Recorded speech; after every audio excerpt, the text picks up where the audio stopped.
parents, and this is a story I've never told anybody, but I'm going to tell you now today, the very parents that I stood with in Fort Lauderdale to help bring the awareness to their kids. I went face to face with Antifa. That very person that led that organization went on X months later and destroyed all gays, even the conservative ones. Really? And I literally said to him, "You are a piece of," I don't know if I can swear. You can swear. "You are a piece of shit," because I fucking took so much hate because I really felt passionate about doing what I was doing for you. And he's like, "Yeah, but you really should repent." And I said, I hope that your kid gets one. I really, God forgive me for saying this, but I wish I could take it all back and not even help you. But then I think of, but there's other parents that appreciate it. And you have to. He's just a piece of shit. Yeah, and this was the devil testing me on this one. Yeah, that's true. Yeah, for sure. Okay. But you have every reason to be angry. I mean, people like that who and that happens all the time because they let you take the arrows. Time to me, yeah, it's happened all the time to me over the years in the conservative movement, and I still stood strong in my belief of conservatism and what I believe the Constitution is, right? And how I want to protect this country. Yeah. And I did all these things, took all those bullets for so many conservatives that weren't even doing a fucking thing for their own fucking kids. I had no skin in the game. I had no kids. All right. And then I said to myself, you know what? Fuck it. I'm not doing this anymore. I'm done. I don't have kids. You go to a fucking school board meeting, bitch. Yep. I'm not doing it anymore. And now they're like, please help me. No, we did try to do that. 6 of you showed up. But they'll buy your t-shirt though. I know. They'll buy the t-shirt. I know. They'll wear the t-shirt. I know. But I'm not saying they hate my lifestyle. Yeah. And I'm not saying that to like discredit what you're saying. I'm saying that as like facetiously. I know. Because they're willing to buy a t-shirt and wear a t-shirt, but they're not willing to go actually stand against the schools, actually stand against the people that are trying to harm their children and all those different things. And by the way, there are parents that are absolutely actively doing that. Yeah. This is not, we're not blanketing, you're all wrong. But it wasn't enough to throw a punch. What's up, everybody? Welcome back to the Ian Wendt Show. I have a very special episode. As always, all the episodes are special, but this one is extra special. I got my buddy here, Conservative Ant. How are you? The Conservative Ant. Finally in your studio. Made it to Idaho. I did. He made it to Rexburg, Idaho. This is kind of payback because he made me go to basically hell on earth when it's August in Florida. I was melting. Literally. Yeah. And it was like, and you were like, well, wait, it's okay because there's a breeze. And I'm like, yeah. So now it just feels like there's a space heater on my face at all times. Yeah. What you don't understand is we're used to that kind of oh, I know. Yeah. I know. You guys are crazy. And you will melt. Yeah, you melted for sure. I mean, beautiful, right? I love Florida, but oh my gosh. Well, you're a cold weather person, though. I'm a snowman. Yeah. 100%. I love this. It's like, what, 40 degrees outside right now? I know. It's great. You know what? It's actually very pretty. Yeah. But I know I'm leaving. Yeah. You know what I mean? Yeah. Which is kind of probably the same with you, where you're like, it was definitely the same. It's hot. Yeah. But like, it's not for me. Yeah. Like I was like, when I was complaining, it was more like joking around, like, cause I knew like, okay, 2 days and I'm gone. Yeah. Right. 2 days and I go back to that. There's some cold weather people and it's fine. Yeah. Or seasonal. You like seasons. I love seasons. Yeah. I have to have 4 seasons. I do miss fall. It's the best. Yeah. Fall is the best, dude. Fall and winter are by far my favorite seasons. And that's why I live here. Cause like, I can't imagine moving anywhere where I wouldn't have 4 seasons. I have to have 4 seasons. Yeah. It's just so nice. And I grew up in 4 seasons. I mean, I grew up in the Midwest, so I get it. Yeah, where'd you grow up again? Just outside Chicago, so in the suburbs. Interesting. I didn't know that. Okay, we're gonna get into that. Yeah. So yeah, I mean, I think it's cool because you finally made it out to the store. This is the first store, right? Yeah. So, for those of you guys that don't know, you've been with us for how long now? It's got to be over 3 years. For sure. Yeah. Yeah, definitely. Brand ambassador. Yeah, brand ambassador, then official Patriot. Now you have your own store. Yeah. How's that going? I mean, I know how it goes. It's awesome. It's going great. But it's a whirlwind, right? Because I feel like through this whole social media process, there's Mhm. always been like a like endless promises, and you're trying to figure out. You're like, okay, so I'm a brand ambassador for this guy. I'm doing this for this person. Trying to do this for this person. You're doing it without reward. And I Yeah. don't want to say that this is like a reward, but it's almost like a, oh, okay, like everything that I was trying to do, somebody saw it, like you Yeah. saw me, Yeah. and I'm like, and you were serious about it. Yeah. You know what I'm saying? Yeah, yeah, no, I completely understand. I mean, I'm definitely in the same boat a lot of ways with the influencer thing. Like you have a lot of people that reach out, they want you to support their brand, they want you to support their company and their business. And I get it. Like I understand as a small business owner the fact that most of these people that own small businesses don't have a ton of extra cash to just throw Right. around. Like I get it. And so, it's always like this weird fine line of trying to find a way where how can we add value to these influencers enough to make them, like happy to be a part of it, but then also be able to deliver. And I think that the problem is, I mean, number one, there's a lot of companies and a lot of organizations that straight up just take advantage of you.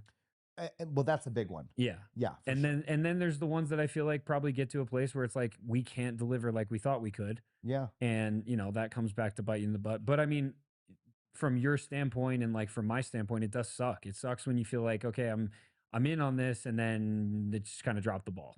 Well, yeah, and You it's know? like, I think I didn't know my value as a person in the social media world Yeah. for a while. Yeah. And I feel like I devalue myself still, where like my other half, Jimmy, he'll be like, you do realize that like you're making a difference for people. Like this is why a lot of people know who you are. And I'm like, I guess. I'm like, I don't understand the weight Mm-hmm. sometimes that I carry. And so over the years, right, you have to leave your corporate job at some point in order Uh-huh. for you to be able to do this. Yep. So it's like, all right, so platforms are not going to monetize me because I'm more of a conservative influencer. You have to like work with brands and you want to lift each other at the same time Mm-hmm. without gouging them. Yes. Because I'm not a gouge. I mean, I'm like, listen, I get it. You're a small business. Let me help you in this way. Yep. But then it comes to a point where you're like, but wait, I know my value. And I know that I'm a person that is valued and people want me to do whatever with their product and show their product and support them. So yeah, you're just disappointed a lot. What do you think made you feel like you didn't know your value? What made it so that you didn't really know your value? I don't know. I feel that like a lot of times I look at other people that I feel that I'm always like, well, why didn't I get that opportunity? Like I'm, in my opinion, better than that person, right? And so I take it personal. And I've learned over the process to be like, no, there's like a time for me. And I don't know what kind of deal that other person might have made with that person, but maybe I wasn't willing to make the same deal. Does that make sense? I don't Yeah. want this to seem cryptic because I don't want people to be like, what kind of deal No, is he no, no, no, talking no. about? I think it makes sense. So I no, I get what you're saying. I would say number one, clarify what you mean by better. Because I think people will take that a million different ways. So clarify what you mean by that. Like what do you mean by you thought you were better than whoever it was? And then the other thing I would say is so ultimately, and I understand this. I've definitely seen myself kind of fall into this a little bit where what do you feel like makes you, because at the end of the day I think we need, and I know you know this now, but I think we all need to learn, especially kind of in the influencer space, of like to stop comparing ourselves to Yes. other people and Yes. to not focus so much on what other people have and instead focus on what we're creating, right? Yeah. But I will say, I don't think it's a secret that a lot of people fall into that category in the beginning where you are thinking that way. And so I'm curious, like, what did you mean by that Better, exactly? like, Yeah. okay, so you see somebody on, say, a show, Hmm. okay, and you've never gotten the opportunity, Yeah. and you are like, wait a minute, who is that even? Like, Hmm. you know what I'm saying? And Hmm. you don't want to be cocky because then you don't want to seem like you're self-centered and you're a narcissist, you know, all the things. Hmm. But you know, deep down inside, you're like, bro, put me in. Like, Hmm. I would have nailed that segment. Yeah. And early on in your influence career, you're like, okay, well, is it like because this person knows somebody of somebody, or am I not good enough? was I not asked to be good enough? Mm-hmm. And we can get into a part of the conservative movement and influence Yeah. where I know for a fact I was looked over because I'm gay. Yeah. 120%. I don't doubt that at all. And I know that there was also times that I was used because you I'm were gay. Yeah. in the conservative movement. Yep. Yeah, because I mean that one's easy. That one's because Simple. there's so many people and companies out there that use that to their advantage because it makes them look like they're more. I would say it makes them look like they're more of an accepting conservative Correct. company or something like that. Even though the reality is, a lot of those companies, I know for a fact, do not believe in what they're preaching. Oh, I agree. You know, like they bring it, they would bring someone like you on because it makes them look like they're more accepting. But the problem is the people themselves that are actually running the company are not actually that accepting. Right. And that's tough too. I would imagine that's really hard to deal with. It is. It's hard to deal with because I don't make my sexuality my whole personality per se. Yeah. When I started the fight on social media, Mm-hmm.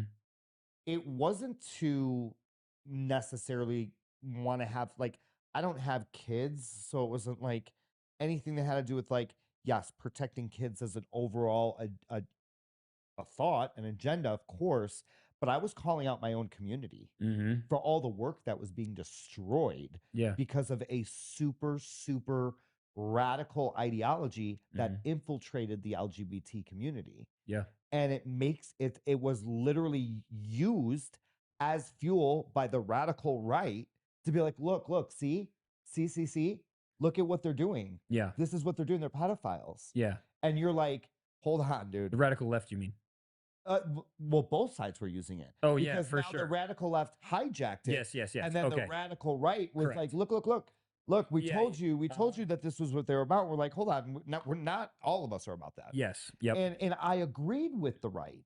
So that was one of the times in one of my red pill moments, I guess.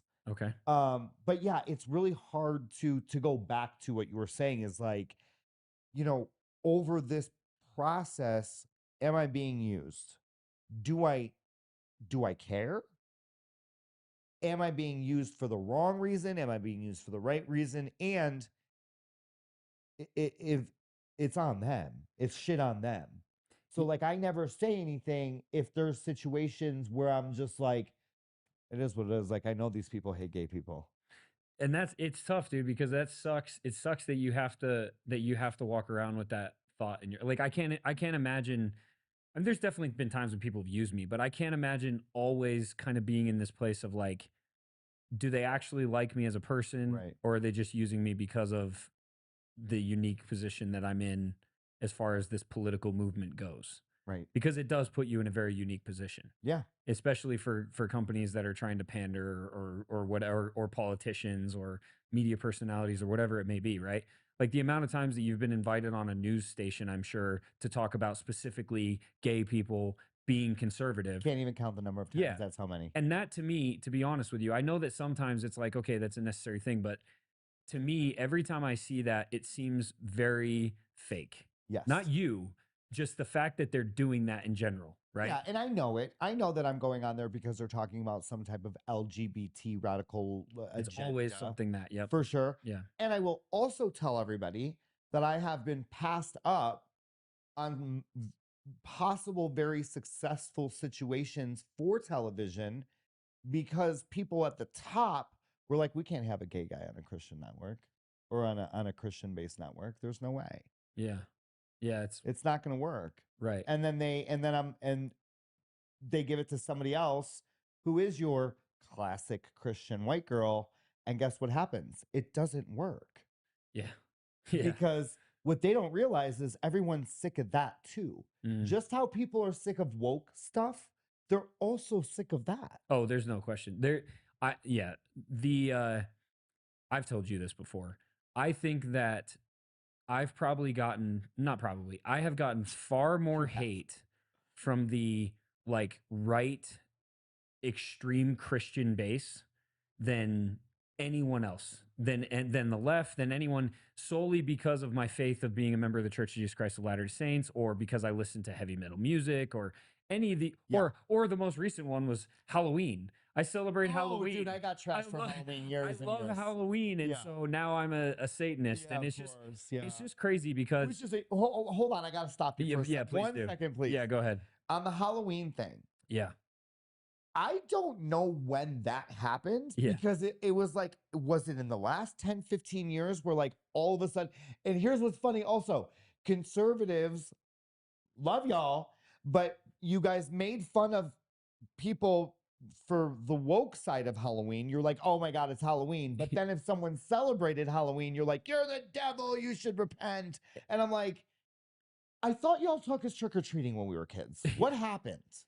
it's I think it's this idea. I mean, more and more as a society, we are moving towards this ideology that everyone has to align with what you believe. Right. And if they don't, you are entitled to tell them that they need to.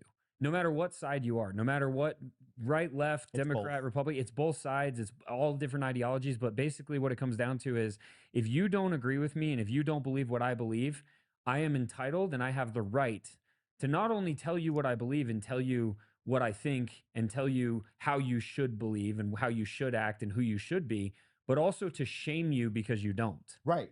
And it's just this ass backwards ideology that has permeated society of complete entitlement, and it causes so much of the divide. And like my whole thing with Halloween or any of these other Christian issues is like, look, I I actually come from a religion that usually is very, very judgmental. And you guys have been the least Well, so that's to me. yeah. Well, and yeah. So what I mean by We'll that, get though, into that. yeah, we'll get into that. What I mean by that, though, is honestly, members of the Church of Jesus Christ of Latter-day Saints, Mormons, whatever you want to call it, they're usually very judgmental towards other people for being parts of other faith.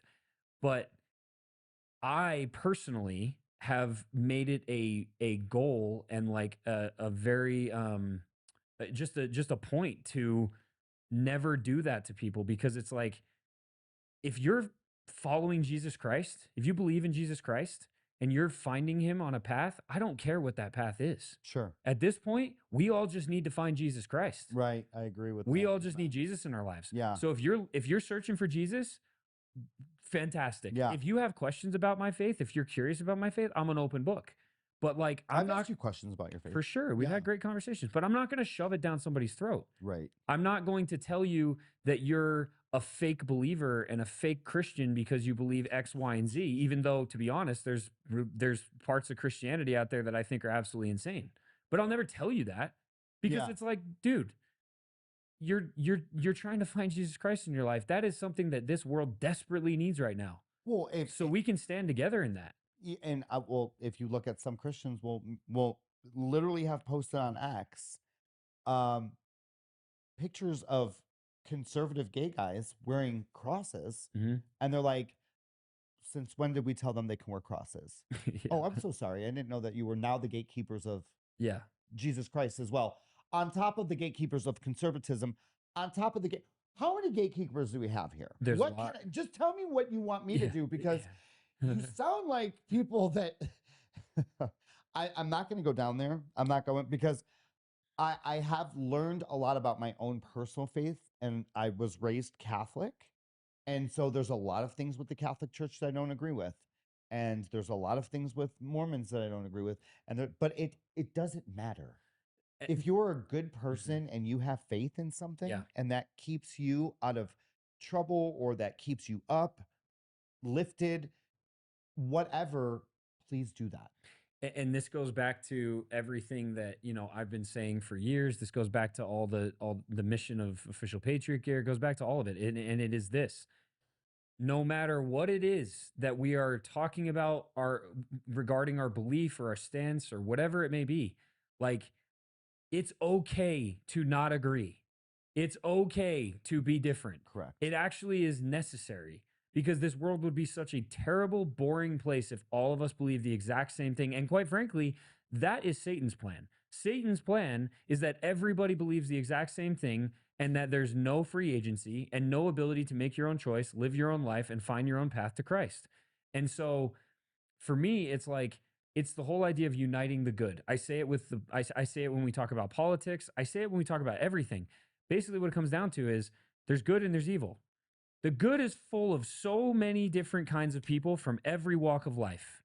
And the more that we continue to fight amongst ourselves, in other words, the good fight amongst the good, we cannot stop and see the evil and actually turn to fight the evil. And the issue that we have right now, and we've always had, is the fact that evil you don't negotiate with, okay? Evil is just evil.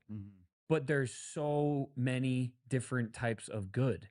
And if we can just figure out how to unite the good, we might have a fighting chance at actually defeating the evil. And I truly believe that. And it's not just about politics, it's about religion, it's about everything.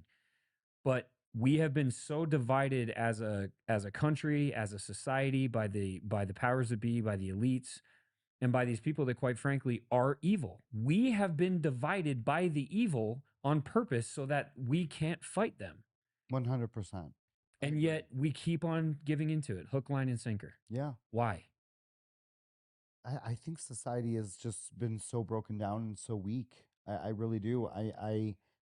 You know, if I go back to COVID days and, I think of the internet, right? And I'm like, all right, so they locked us down. They started giving us, all the guidelines, social distancing, this, that, and third. We all started to play along for a couple of weeks. Then everybody started waking up. They started researching stuff and so on and so forth. I thought that lie from the government was going to be the nail in the coffin, and it wasn't. Okay. And I was like, okay, I get it. Americans are too comfortable. They're going to go online and complain that they're forced, which you weren't. You weren't forced. No, you weren't. You were given a choice. It was a hard choice for some people. Correct. But it was still a choice. Correct. But because they like their swimming pools and their big cars and their pickup trucks and their boats. And I will say also, though, it was also a choice for people. There were genuinely people who you had a choice. It was a very hard choice. And what I mean by that is some people really did have to choose whether or not they were going to put food on the table. I get that. I mean, there were people who had to choose, I either do this or I lose my job. And that is an impossible choice. And honestly, especially when you have kids. And I can't say that, I made a different choice, but that's because I left my career. And, but the difference is I left my career. I knew I had something that I could, fall back on. Right. But if I didn't have that, I don't know what decision I would make because it's hard. Especially when you have kids. And right. so. And I understand, I understand why you would have made the decision for you, and everybody should have had that choice to make the decision, but nobody forced you. You had to make a very hard choice. Either way, it's a decision. Either way. So I thought that would have been the nail in the coffin. It was not. Then you started to realize that they were indoctrinating your children. So what do? I said, oh, great. I'm going to team up with parents, shoulder to shoulder. I don't have kids, but I don't want your kids indoctrinated in schools to read these books that are disgusting, because it did tie into this radical LGBT agenda that was hijacked, right? Yep. So I stood with parents and tried to do the thing. The very parents, and this is a story I've never told anybody, but I'm going to tell you now today, the very parents that I stood with in Fort Lauderdale to help bring the awareness to their kids. I went face to face with Antifa. That very person that led that organization went on X months later and destroyed all gays, even the conservative ones. Really? And I literally said to him, you are a piece of, I don't know if I can swear. You can swear. You are a piece of shit, because I fucking took so much hate because I really felt passionate about doing what I was doing for you. And he's like, yeah, but you really should repent. And I said, I hope that your kid gets one. I really, God forgive me for saying this, but I wish I could take it all back and not even help you. But then I think but there's other parents that appreciate it. And you have to. He's just a piece of shit. Yeah, and this was the devil testing me on this one. Yeah, that's true. Yeah, for sure. Okay. But you have every reason to be angry. I mean, people like that who and that happens all the time, because they let you take the arrows. Time to me, it's happened all the time to me over the years in the a conservative movement, and I still stood strong. in my belief of conservatism and what I believe the Constitution is, right? And how I want to protect this country. Yeah. And I did all these things, took all those bullets for so many conservatives that weren't even doing a fucking thing for their own fucking kids. I had no skin in the game. I had no kids. All right. And then I said to myself, you know what? Fuck it. I'm not doing this anymore. I'm done. I don't have kids. You go to a fucking school board meeting, bitch. Yep. I'm not doing it anymore. And now they're like, please help me. No, we did try to do that. 6 of you showed up. But So- they'll buy your t-shirt though. I know. They'll buy the t-shirt. I know. They'll wear the t-shirt. I know. I know. But I know. and But I'm they not hate. and I'm not saying They that hate my lifestyle. Yeah, and I'm not saying that to like discredit what you're saying. I'm saying that as like facetiously. I know. Because they're willing to buy a t-shirt and wear a t-shirt, but they're not willing to go actually stand against the schools, actually stand against the people that are trying to harm their children and all those different things. And by the way, there are parents that are Absolutely actively doing that. Yeah. This is not, we're not blanketing, you know, oh, you're all wrong. But it wasn't enough to throw a punch. Yeah. No, I completely understand. And you know, thank you for sharing that, dude. Yeah. I think Yeah, because you know I don't go publicly and trash people on the internet. No, you don't. Because I know that my No. tongue can be a razor. And you still didn't. You still didn't mention any names. I know. Yeah, you could have. You can. I totally wish. I'm I just could. kidding. Let's not do that. Let's be better. But no, for real, like I understand that from a standpoint of even just, you know, the amount of, again, going back to this whole idea of like, I have so many people that will ask me all the time, hey, you know, how much hate do you get from the left? Is it just every day, all day?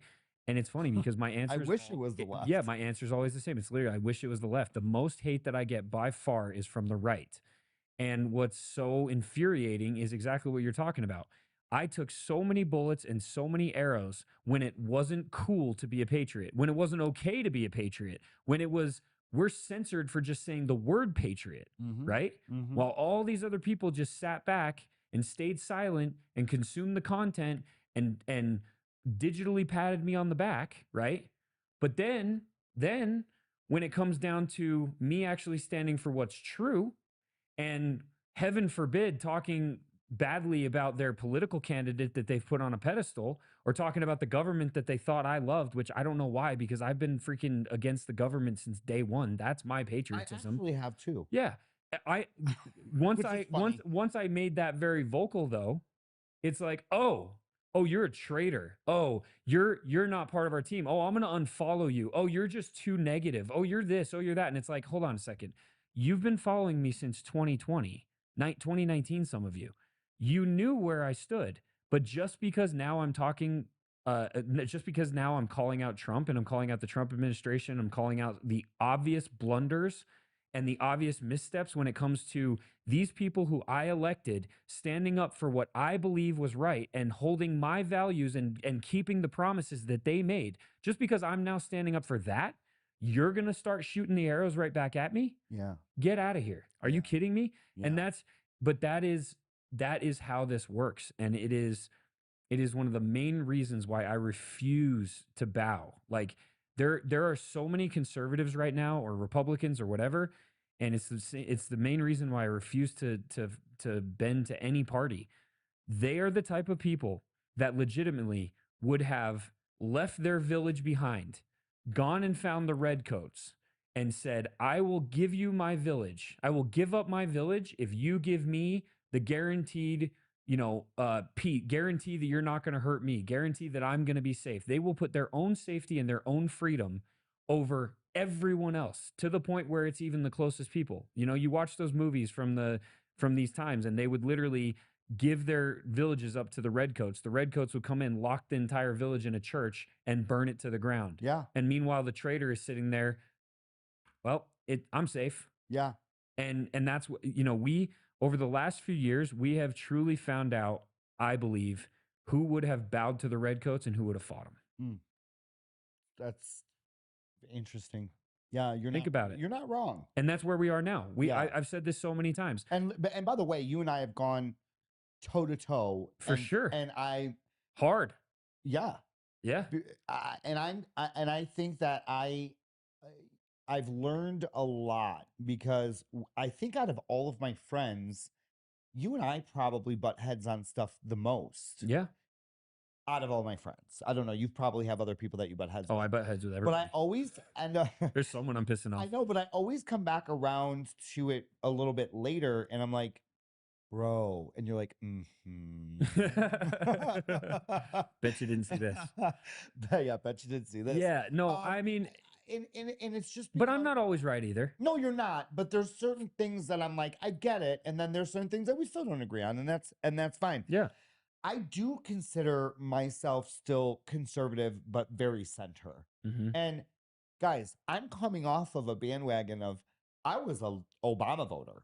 Like I was liberal. I was in the gay pride parades, okay, in Chicago. I did all the things. I bartended. I was a shop boy. I did it. Yeah. Okay. Yeah. I thought my duty was to vote liberal, the Democrat. It wasn't until 2015 that I was really like, okay, I'm listening.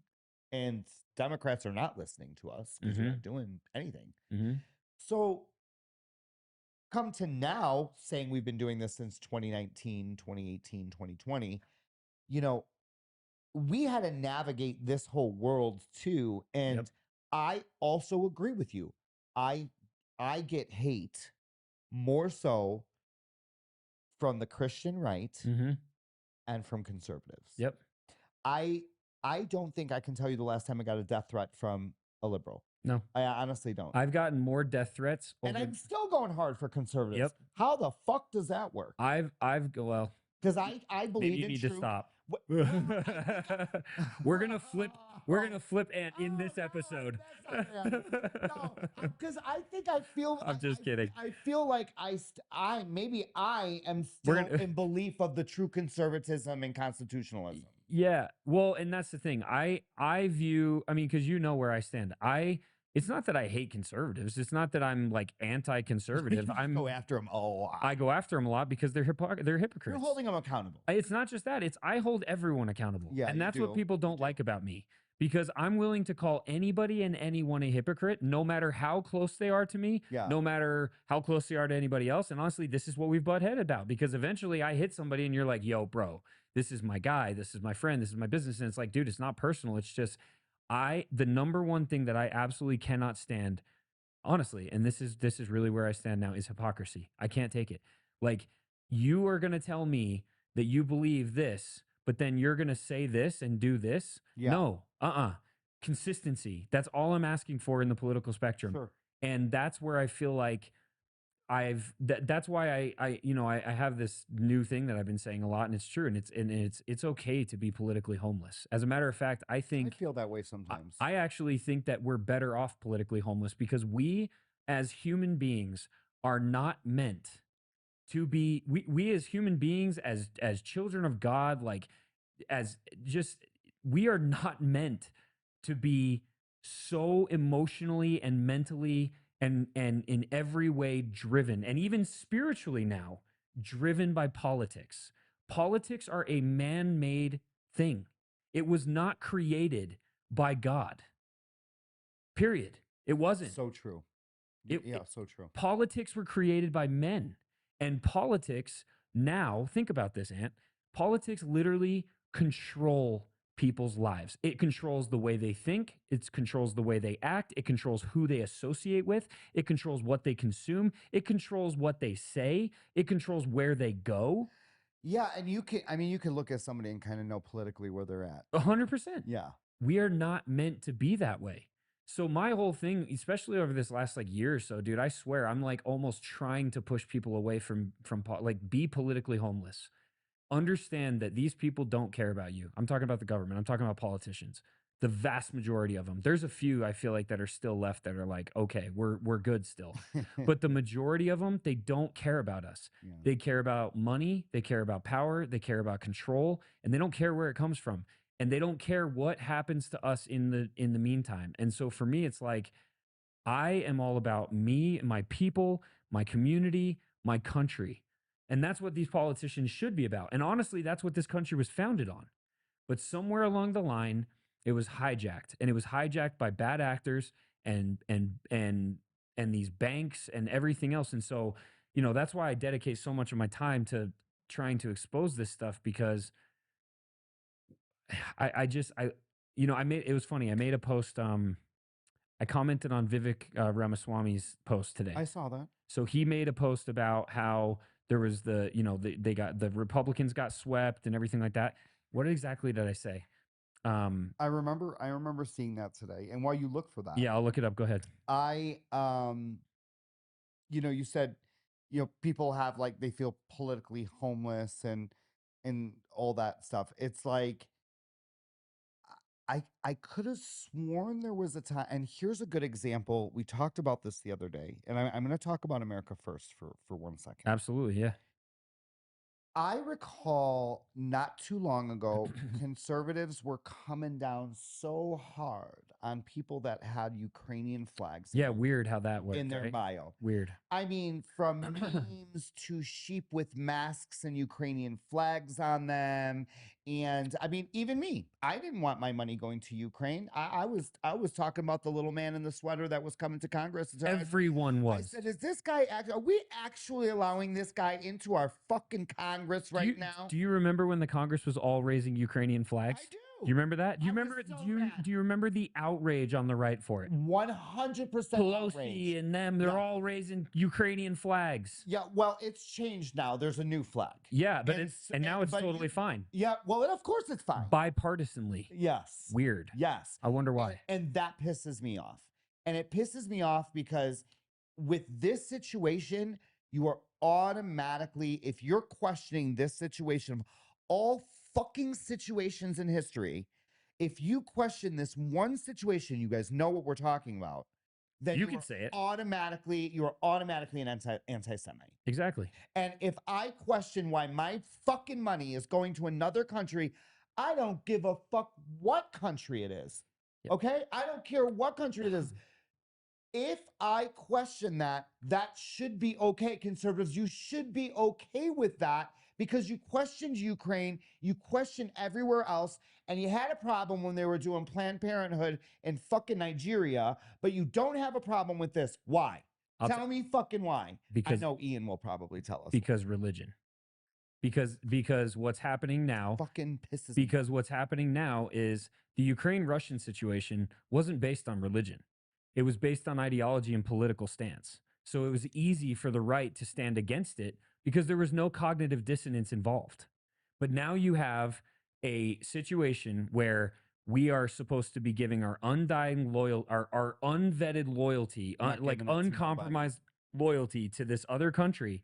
And it's all based on a religious belief that is so deeply engraved into our society by the same people that we're supposed to give the loyalty to. So the difference between Ukraine and Russia is literally one thing, and it's the fact that they're playing on these people's faith. It goes back to the Christian right. The Christian right is being manipulated worse than it ever has been before, and they know this. That's bad. It's very bad. So this is what I said, though. It actually goes perfect into what we're talking about. I'm glad you said the America First thing. I commented on Vivek Ramaswamy's post, and I said Republicans. So his whole thing was why Republicans got swept, right? Yeah. And he said it's because of it was because of, you know, things that, honestly, things that didn't matter. It was all things of like, oh, you guys gave too much time to the Democrats and you did this and you did that. And I was like, no. Republicans aren't America First, and that's why they lost button with an arrow. It's now up to 1,100 likes and I don't know, 100 comments. So more people agree with it than disagree with it. Far more. But what's really interesting, though, is the people that disagree. I want you guys to listen to what these responses were, because this is exactly what I'm getting at right now. When I said what I said about being politically homeless, and when I said what I said about the parties. So here we go. It goes. They lost. No. Yeah. They lost because Virginia, New Jersey, New York City are solid blue. Republicans are America First. That's why they're trying to take all the freebies away and illegals to put more money in our pockets. Well, it sure as hell ain't the Democrats. Yeah, nothing. Let's see. Nothing screams America First than flooding the country with illegals and destabilizing normalcy and engaging with women in their spaces. Basically, every single comment, right? Every LMAO keep thinking that. And you think the Democrats are? Wow, you make me laugh. No, they aren't either. So that's my point, though. Every single comment is they can't see past red versus blue and Democrat versus Republican. And I am a lot of these people that are talking, I'm on their side. I know. As far as I know. because the side is America first. Yeah. That's the side. Yes. Immigration, the immigration thing. Yeah. Okay. Yes. Let's play on their fucking chessboard real quick. Yeah. As you don't want your money to go to immigrants, I don't want my fucking money to go to another country also. So that's what I'm saying. How is they not seeing that? Because again, they're just throwing their tits on the keyboard. It's not just that, though. It's literally when you look at the problem, when you look at all these comments, the common denominator is the fact that all they can see is Democrat versus Republican. So because I said the word Republican, that's what triggered them. Because that's what I said. I said Republicans aren't America first, and that's why they lost button. This is coming from somebody who is neither Republican nor Democrat. I'm not even libertarian. I honestly consider myself like a freaking constitutionalist. Yeah. I mean, an America first patriot constitutionalist. That's what I am. I don't care about the parties. Yeah. That's what I am. So, but they don't know that. They look at this and they think, oh, he must be liberal. Oh, he must be Democrat. Simply because I called out Republicans. So what does that tell you? That tells you that we have gotten to a place where identity politics have completely taken over our society. And people believe that, number one, you don't call out your own party ever. So that's why they immediately associate me with a Democrat. And two, if you do call out a certain party, then you must be advocating for the opposite party. So no matter what, it's a lose-lose situation. And by the way, this is manufactured, this is created, and this has been going on for decades. It has been the slow rollout of the disintegration of our society by identity politics. Yeah. And now it's been co-opted by a country that has been at the forefront of that for over 100 years. But most people don't know that. And that's why everybody that's speaking out about it right now is getting either propagandized and shamed and immediately attacked, no matter who they are, no matter where they stood before. It doesn't matter. You could have been super pro-Israel, and then all of a sudden, if you ask one question, you get absolutely slaughtered online just for asking one question. Or they have just simply been propagandized for so long, they have no idea what's going on. I don't know if you saw this. Brett Cooper made a post. This is where we would probably want to pull it up. But anyway, Brett Cooper made a post where she wasn't defending Nick Fuentes. She wasn't defending what he says and who he is. Okay. But there was the Republican Jewish Coalition where they basically made an entire conference to talk about how everybody needs to rally against Tucker Carlson and Nick Fuentes and how they are basically Nazis. And Candace probably too. Yeah, they included Candace, of course. But the main focus was Tucker Carlson because Tucker Carlson put Nick Fuentes on his podcast. Oh, got it. And so they all lost their minds. And the whole conference was all about how can we cancel and how can we deplatform these people. So Brett Cooper, do you know what Brett Cooper is, right? Yeah. She used to be with the Daily Wire. Yes. She left, right? Yes. Yeah. So she gets on her platform and she just simply says, guys, no, this is not okay. You don't have to agree with what they're saying, but we are not the people. We don't cancel people because of their speech. We don't deplatform people because of their speech. This is literally what we just fought for years. And sure enough, all day today, go look at it. It's insane. All day today, she has been slandered and shamed and just absolutely destroyed and raked across the coals as an evil anti-Semite that is a Nazi sympathizer. Oh, and it's like, God. Bro, it's Brett Cooper. Brett Cooper is like the kindest little personality. I mean, she's got a big personality, but she's definitely not what they're trying to make her out to be. But this is how this works. This is how these people work. Once they perceive you as a threat, that's it. It's all hell breaks loose. You know what's funny about this? I couldn't even recite to you to my followers because now I've questioned it, right? Recently. Yep. I couldn't even tell you. I haven't watched one episode or reel or video of Candace Owens. I haven't watched one video or reel of Nick Fuentes. Mm-hmm. I haven't watched Not even a fucking episode of Tucker Carlson talking about this situation. You should. The reason why, Ian, I have not is because I don't want to. I want to think for myself. So I don't want these outside influence to make my decision when I finally say, okay, Ian, I have questions. Because Yeah. I myself had the question without watching all this. And I'll be honest with you, I have not watched as much. You've sent me some stuff and I've watched a little bit of it. Yep. But I'm talking about the daily posts of these people that are saying, Anthony, conservative Ant, has not watched it. Yeah. For that reason, because I wanted to formulate my own thought on what's going on. Yep. I'm sorry. Y'all pushed me to ask fucking questions. And we all should be asking questions. Not according to Officer Tatum. Officer Tatum says he's done with people just asking questions.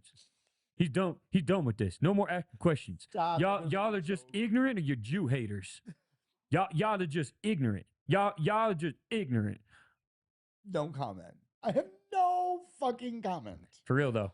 That's according to him. I know. You can't ask questions. But you know what Charlie Kirk said? You know what he said? Please tell us. You know what he said since 2003 or 2023, excuse me? His stance was, you have to ask questions. I'm never going to stop asking questions because the only way we can be free is by asking questions. That was his stance. And that was even his stance while he was an absolute super staunch pro-Zionist. He never stopped asking questions all the way up until the time that he died. And the question, coincidentally, over 2 years, they were kind of the same questions he kept on asking. And somehow he kept on getting pulled into this same thing of, man, I'm not an idiot. And it sure seems like there's a coordinated attack and a coordinated effort to steer me politically in a certain direction that I don't align with and I don't want to go in. And that if I question that and if I try to deviate from that, not only am I shamed, not only am I attacked, but I'm also told that I can't be friends with anybody who does it. So all of my friends now are being attacked, and I'm being told to cancel my friends and to disavow my friends solely because we don't want to be steered in a certain direction by a certain group of people. And he said, that's really weird. And all the way up until the day before he died, he simply said, I'm going to have to pull away from this cause because this is not okay. I'm not going to cancel my friends. I'm not going to be pushed around. I don't care how much money is thrown at me. I'm not going to do it. I am going to be forced to move away from this cause. We're talking about the Israel cause in case any of you didn't know. And then sure enough, what happens? Less than 24 hours later, he's assassinated. Cold blood in front of 3,000 people. And to this day... That was just a kid that did it, and he was totally some tranny. Yeah, for sure. Yeah. And to this day, we still don't know how, who, or why. And anybody that digs into that, how, who, or why, are anti-Semitic, hateful, and a danger and an adversary, far right, and an adversary to the Republican and Conservative Party. Well, for everybody that's listening to this right now that may not be where I am, I've always been an adversary to your party. I think your party's garbage. So there's that. Oh my God. Anyways, Ian. But I will say this. The party's only garbage because of the people that are running it. It's not because of the people that are following it. The people that are following it, for the most part, have the best intentions. We as people, there's a reason why the statement is we the people. It's not we the government or we the politicians or we the people and our politicians. Right. It's we the people.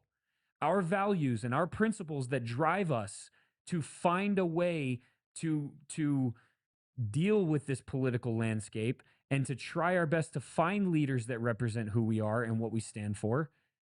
That is what we the people is all about. So when I say the party is garbage, I mean all parties are garbage. I mean the political party the two-party system has completely destroyed us. And it's only causing us to infight and be at each other's throats. And because of that, so many of us cannot see the true enemy. We are impossible. It's impossible for us to actually focus on the real problems. And the real problems are what are actually causing our divide. And, you know, this is why I'm so passionate about this, you know? And like, I know you and I have butt heads because there's been so many times where I've like definitely shed that passion on you. And you know, it's not coming from a bad place. It's coming from a place I genuinely like. That's why I wanted you to be a part of this brand. Yeah. Because, you know, even though you've been more of a on one side than the other than I have, I've always seen that you also are somebody who can act like when you really stop and when you're not being bombarded with all the noise from Yes. all the people that you um that feel like they can control you. Yeah. You've always been the type of person that can see through that, Yeah. I feel like. And eventually, like you said, you come around to seeing your own point of view. Yeah, because I need to do it on my own terms. Like And that makes complete sense. with everything that I, you know, it's funny because like I've made videos before. People are like, "You need to make a video about this, girl." I don't have to make a video about anything I don't want to make a video on at all. You know, I don't have to do any of this, but I do things on my own accord when I feel it's right, when I feel the passion in my heart. That's when I'm gonna start talking about something or asking the question about it. When it comes, if it comes to current events, guys, if 400 influencers made the same fucking video about it, guess who's not going to make a video? Y'all did it and beat it to shit. I'm good. Yep. Like, go find another influencer that made the video. But we like the way you did it. I get it. There'll be other videos, I promise, of other things. Yeah, but see, that's the thing. That's another reason why, you know, you're that's one thing that you and I definitely have in common. And I say this, this isn't being cocky. This is just the reality. You and I have followings that trust us and are not because they know that we are the type of people that are actually sharing our true opinions and our true thoughts, and we're not trying to just cower to whatever is the current thing. Right. Like you share more current events than I do, but at the end of the day, you're not just making the content that people tell you to make, if Never. that makes sense. That won't happen. And that's what I think people really respect, right? But just going back to this whole thing, it really does come back to one thing, and that's one thing only. And I truly believe this is where we are. It's America first. And it's not America only. You know, I've said this a million times. I think you agree with me. We definitely need world trade, which is really funny too, because all the people that are saying that people like, you know, Tucker Carlson and all these other people that are America first, they're trying to paint them as being America only. None of these people are saying we should stop trading with China. Never. They may be saying that we should try to get away from China because it's not great that we're so in bed with China, right? Like we can all agree on that. But none of them are out here saying we should stop global trade. We should stop being like, none of them are actually isolationists. No. They're just saying, I don't want to fund genocide anymore. I don't want to be involved in someone else's war anymore. I don't want my tax dollars going to pay for somebody else's insurance and somebody else's education. Right. I want it to go here. Right. I want to take care of America. You said it wrong. Only the people coming over the southern border, that's the ones that we don't want to take care of. Yes. The other people. Agreed. Americans. That's fine. Americans. You could take care of those. Americans in America. That's the thing. I'm like, I just it's crazy to me. But I mean, this is how it works. This is what they do. They create this argument that makes it seem like everybody's lumped into one category, which is really interesting, by the way, because the whole argument right now about Israel is that if you question Israel and if you question what the government's doing, then you're automatically questioning all Jews and that you're just an anti-Semite. Isn't that interesting that when you're America first, you must be America only, and you hate all countries, not just one country? It's almost like it's the same thing that they keep on doing and the same ideology that these people keep using against us. Right. Weird, huh? Right. Yeah. Weird. Well, I mean, if you don't want people coming over the southern border, are you against Mexicans? Yeah. I mean, I'm just asking because that's what liberals are saying to conservatives, and they're like, there's literally people that are mad that we're shipping the ICE is detaining them for being Mexican, Venezuelan, so on and so forth, and they're accusing conservatives of hating Mexicans. So do you hate Mexicans because you don't want to pay for their insurance and you don't want to pay for their housing? I'm asking because they're asking. It's the same question. Yeah, but you're asking too many questions. You're being anti-Semitic. It's the same question, but just a different flag.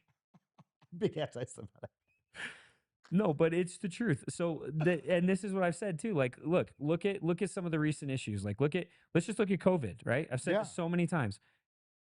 So you don't believe vaccines are safe and effective? You're an anti-vaxxer. Wait a second. You don't think COVID's real? You're a COVID denier. Okay. So anti-vaxxer, anti-Semitic, COVID denier, Jew hater. Oh, you don't believe you don't think BLM, you don't think Black Lives Matter? You're a racist. Yeah. BLM, racist, Jew hater. Yeah. It's big words. It's the same game plan.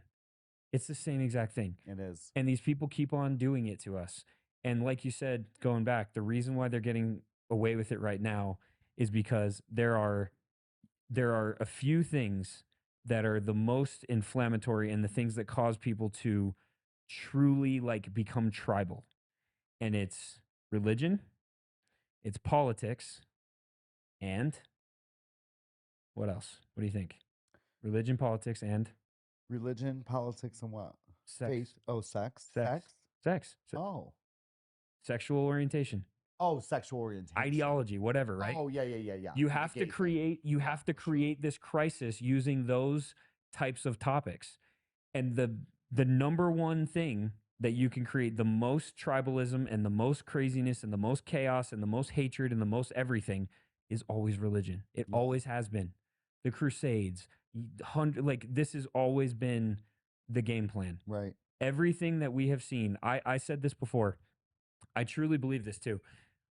Everybody wants to say that COVID was a test run. You know, you've heard that a bunch of times. Yeah. It was a test run for a new virus. No, it wasn't. It was a test run for censorship. That's what COVID was.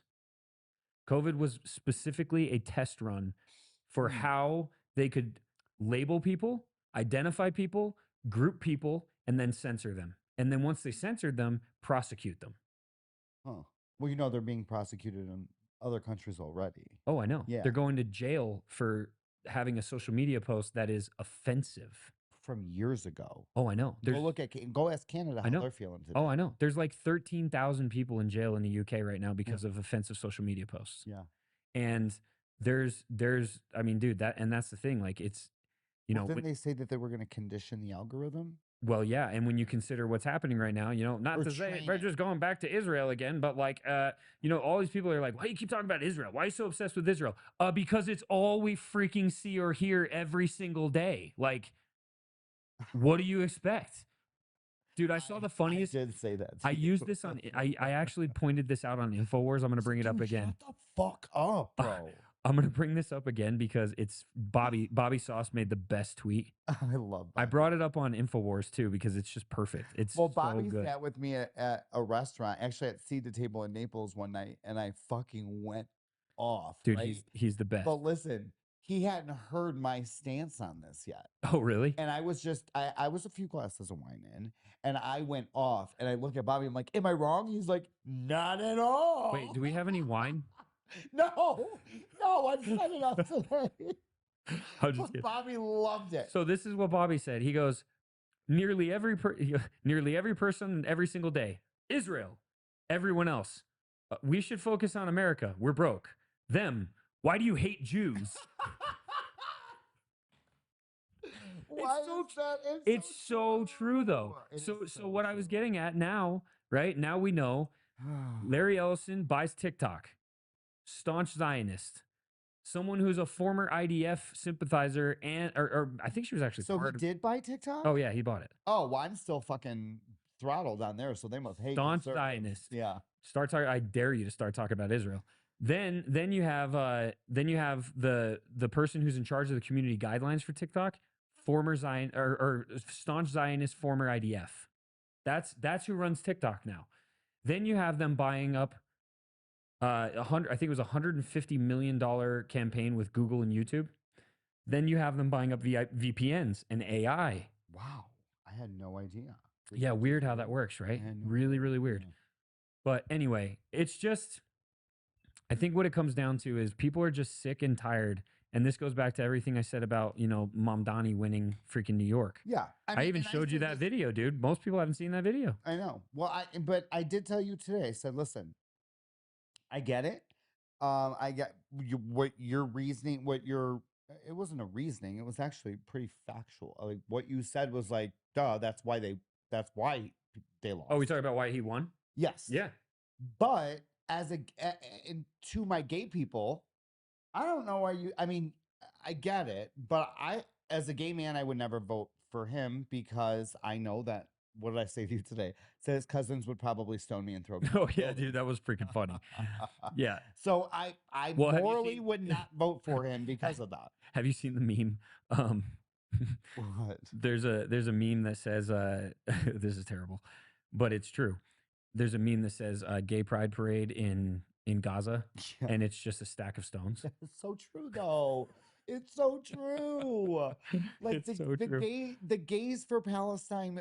I would feel way better if gay people were holding up signs like gays for America. I'd be like, oh my God, how refreshing. That's great. Here's the thing though, I will say, you know, the whole like Free Palestine movement, listen, the truth is I feel like the Free Palestine movement was definitely like you know, as far as the leftists go, it was BLM.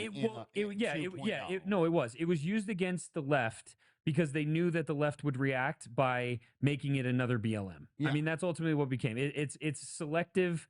I call it selective outrage. Yeah. You know, it's what's the next thing that I'm going to virtue signal about. That's just the reality. They used that against the left. They knew that's what was going to happen, and they did it. And it's just like any other time that they do that. But you know, the thing about it though is this time, like they weren't wrong. And honestly, even with Black Lives Matter, like, yeah, all lives matter. Black lives matter too. So it's not that they're wrong. It's just that they're being used in a way that makes it political, right? But the Free Palestine movement in general, right?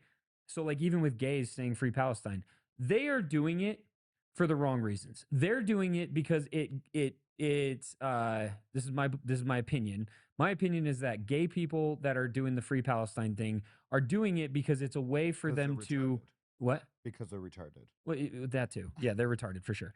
But it's a way for them to like they're using that as a way to like be part of something. Be a part of something that they feel like they can't because of America. Like the whole idea of I'm a victim because I'm gay in America. It's just another. You and I had this talk. They're virtue signaling, but it's their way of like using that as a way to like somehow be a front for their gay activism as well. It's like, you know what I mean? Yeah. But it's just backwards, and they don't realize what they're actually doing because they're retarded. That's what I mean by they're retarded. But at the same time, again, they're not wrong, because at the end of the day, what just happened to freaking Palestine, what just happened to the Palestinians and Gaza is we just witnessed a modern day Holocaust. I mean, we did. And even to this day, like that entire area, they said that they dropped the equivalent of 11 Hiroshima bombs. It's an ashtray. There's nothing left. I had no idea. There's nothing left. Yeah. And they moved millions of people. The only people that are left, they moved them all the way to the edge of the freaking country, and then they let them go back to their homes. That was nothing but rubble. For why? For what? Well, and this is the part that may make you very, very angry. Do you remember when Trump posted that really funny trolling AI video about Trump, Gaza, and Elon and like yeah. You remember that? Yeah, I do. Yeah. Yeah, that wasn't a troll video. That was like really a big. There's an actual plan called Gaza Riviera, possibly Trump Riviera. It's by Jared Kushner, and that's Ivanka's husband, right? Ooh, actually, I don't know. Yeah, Jared Kushner. I don't know. Actually, I'm having a brain fart right now. But go ahead. Anyway, so Jared Kushner and you have to look up the other guy. It's like I'm gonna do it right now. Actually, yeah, Jared Kushner, Ivanka Trump's husband. Okay, so type in Jared Kushner, Gaza Riviera, and see who the other guy that comes up. I forget what the other guy's name is. Gaza Riviera. Mm-hmm. Type in what is the Gaza Riviera project.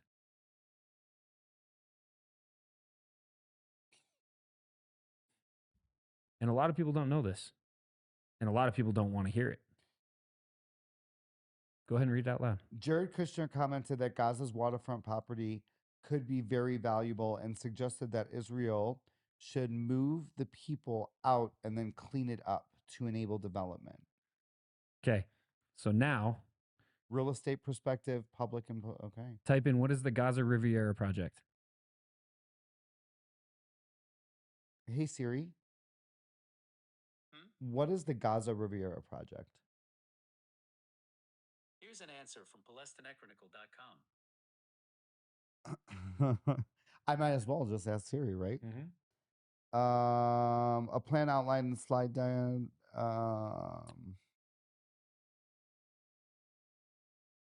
Gaza Riviera is a colonial real estate. Hold on, guys. I had to get the recap. Scheme aimed for forcibly displacing Palestinians and transforming Gaza into a economic zone over the 21-month plan. Some linked to Donald Trump have. Okay, so they're trying to make this like this is like Saudi Arabia. This is gonna be like Dubai. No. Well, yes, but the Gaza Riviera plan is a real plan in place that they have been making plans for it for about 2 years, according to Jared Kushner, who slipped up on 60 Seconds and said so. Or no, it wasn't Jared Kushner. It was the other guy that slipped up on 60 Seconds and said so. Yeah. That they've been planning this for 2 years, which is weird because when did the whole October 7th thing happen?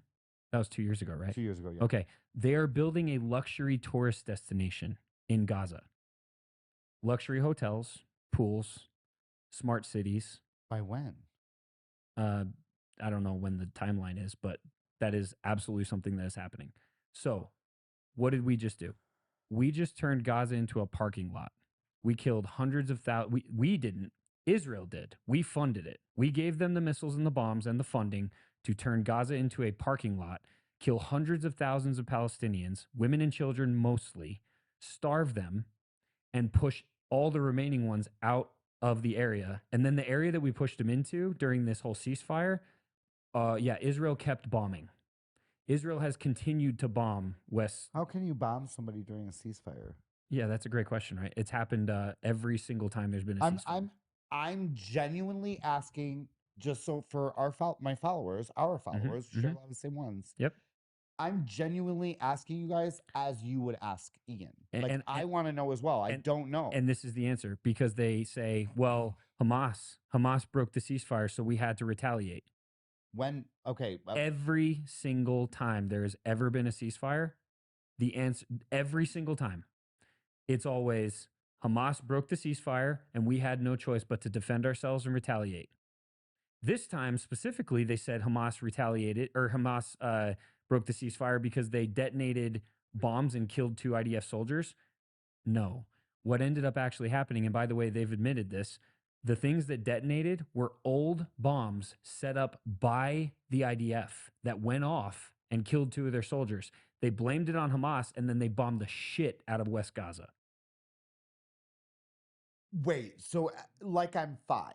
So their own bombs killed people, and then they blamed it on this terrorist organization. The big scary terrorist. So that they would not look like they would justify the ceasefire. And that has happened almost every single time there's been a ceasefire over the last 50 or 60 years. Wow, that's fucking So that's why when all these peace deals went down and everybody was like, yay, Trump the peacemaker, right? People like me were like, stand up. People like me were like, give it a day, give it 2 days. This is not going to happen. And so now we find out that all of that's happened and the Palestinians have no home.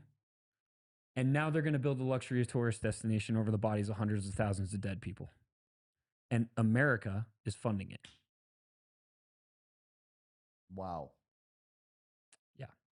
Oh, and by the way, October 7th, they have proven without a shadow of a doubt that there was a 20-hour delayed response and a 9-hour stand down. Do you know what that means? No, in other words, let us know. In other words, when all the Hamas freaking terrorists came over in their little fan bikes, their little windmills or whatever you call those freaking things, that got through the Iron Dome somehow, which is the Iron Dome is supposed to be like the most sophisticated, advanced security system on the planet, and somehow these little like wind bikes got through it. These little freaking right? Yeah. There was a stand down order given to the Israeli government. So in other words, someone said, "Hey, don't do anything," for 9 hours. Enough time for what to happen? The mass slaughter from Hamas that justified the next 2 years of what we have seen happen in Gaza. Oh, you know who else questioned this, by the way, in the very beginning in 2023? From the same video that I just told you he's all about asking questions? Tell us. Charlie Kirk. I know. I saw it. You showed it to me. Yeah. So it's like all of these things. So where do we go from here? And that's a great question. And I think where we go from here is we have to get away from making it all about the political actions of why we celebrate and why we are and why we feel like why we win and why we lose. Our wins and our losses have to stop being political actions. Because what do they actually profit us? What do the political wins, quote unquote, right? What do they actually do for us? Nothing. Because most of the political wins are low-hanging fruit things that should happen anyway. Okay, cool. We got women, or we got men out of women's sports, right? That's like one of the biggest things that the Trump administration has done. Fantastic. That's wonderful. That's great. That's good, right? Does it actually improve your life as an American when you really think about it? Well, if you're a parent. If you're kind of, yes, but like significantly, like are you, in other words, a parent that has to spend $1,000 to feed a family of 4 every single month. Yeah. Do you think they're more concerned with the fact that they have to pay $1,000 for groceries, or the fact that there might be a dude in their women's sport? I understand what you're saying. It's prioritizing things. Yes. It's not about it's not that it's unimportant. It's not that it's not a good thing. It's just it's levels of prioritization. Like, fix my grocery prices. Fix the gas prices. Really get rid of the illegal immigrants. Stop mass censorship. Right? That's a big one. It's a huge one, and it's still happening. Yeah. Get out of these foreign wars. Get out of these foreign entanglements. Get rid of the deep state like you promised. Actually clean up the government. Our government's still shut down, bro. I know. We've literally been shut down for what, like a month? Yeah. Have you noticed a difference in your life? No, but I'm sure there's people who have noticed a difference in their life because they don't have money. But I mean, really, Democrats keep on turning down this bill, right? You're just throwing your hands up. That's what they're telling you. Who? Them. Who's them? They, them.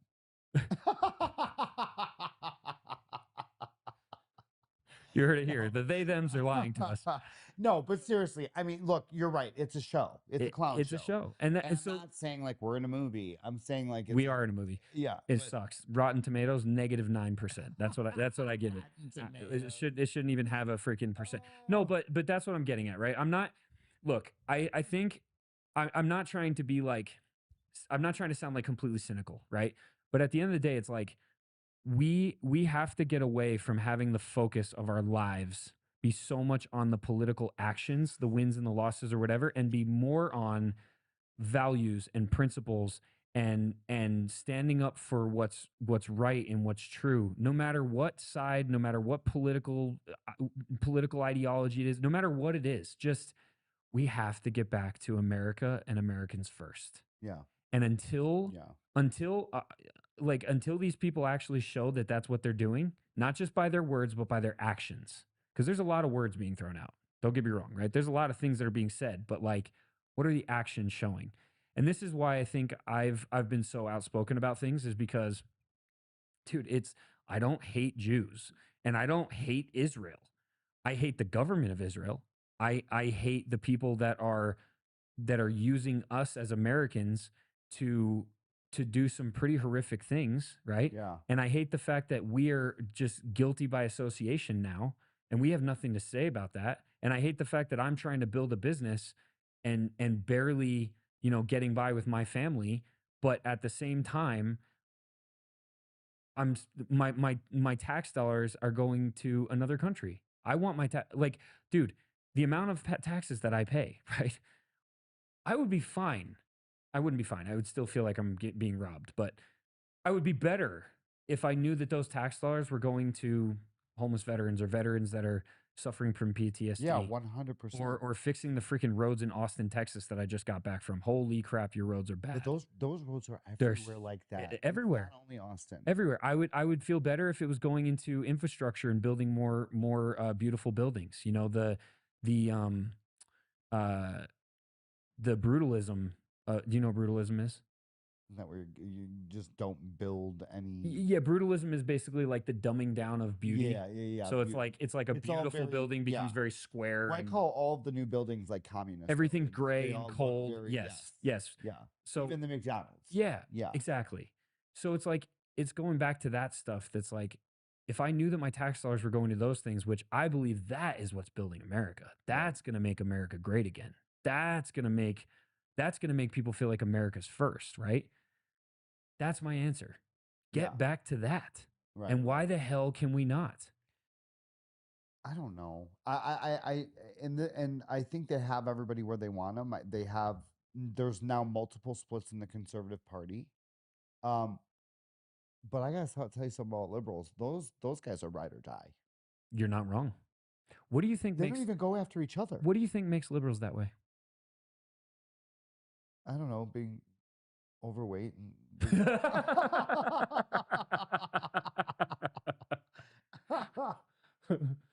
Okay, I'm so just kidding. liberals stick together because they're fat. Yeah. All right. I'm just kidding. Don't do that to people. I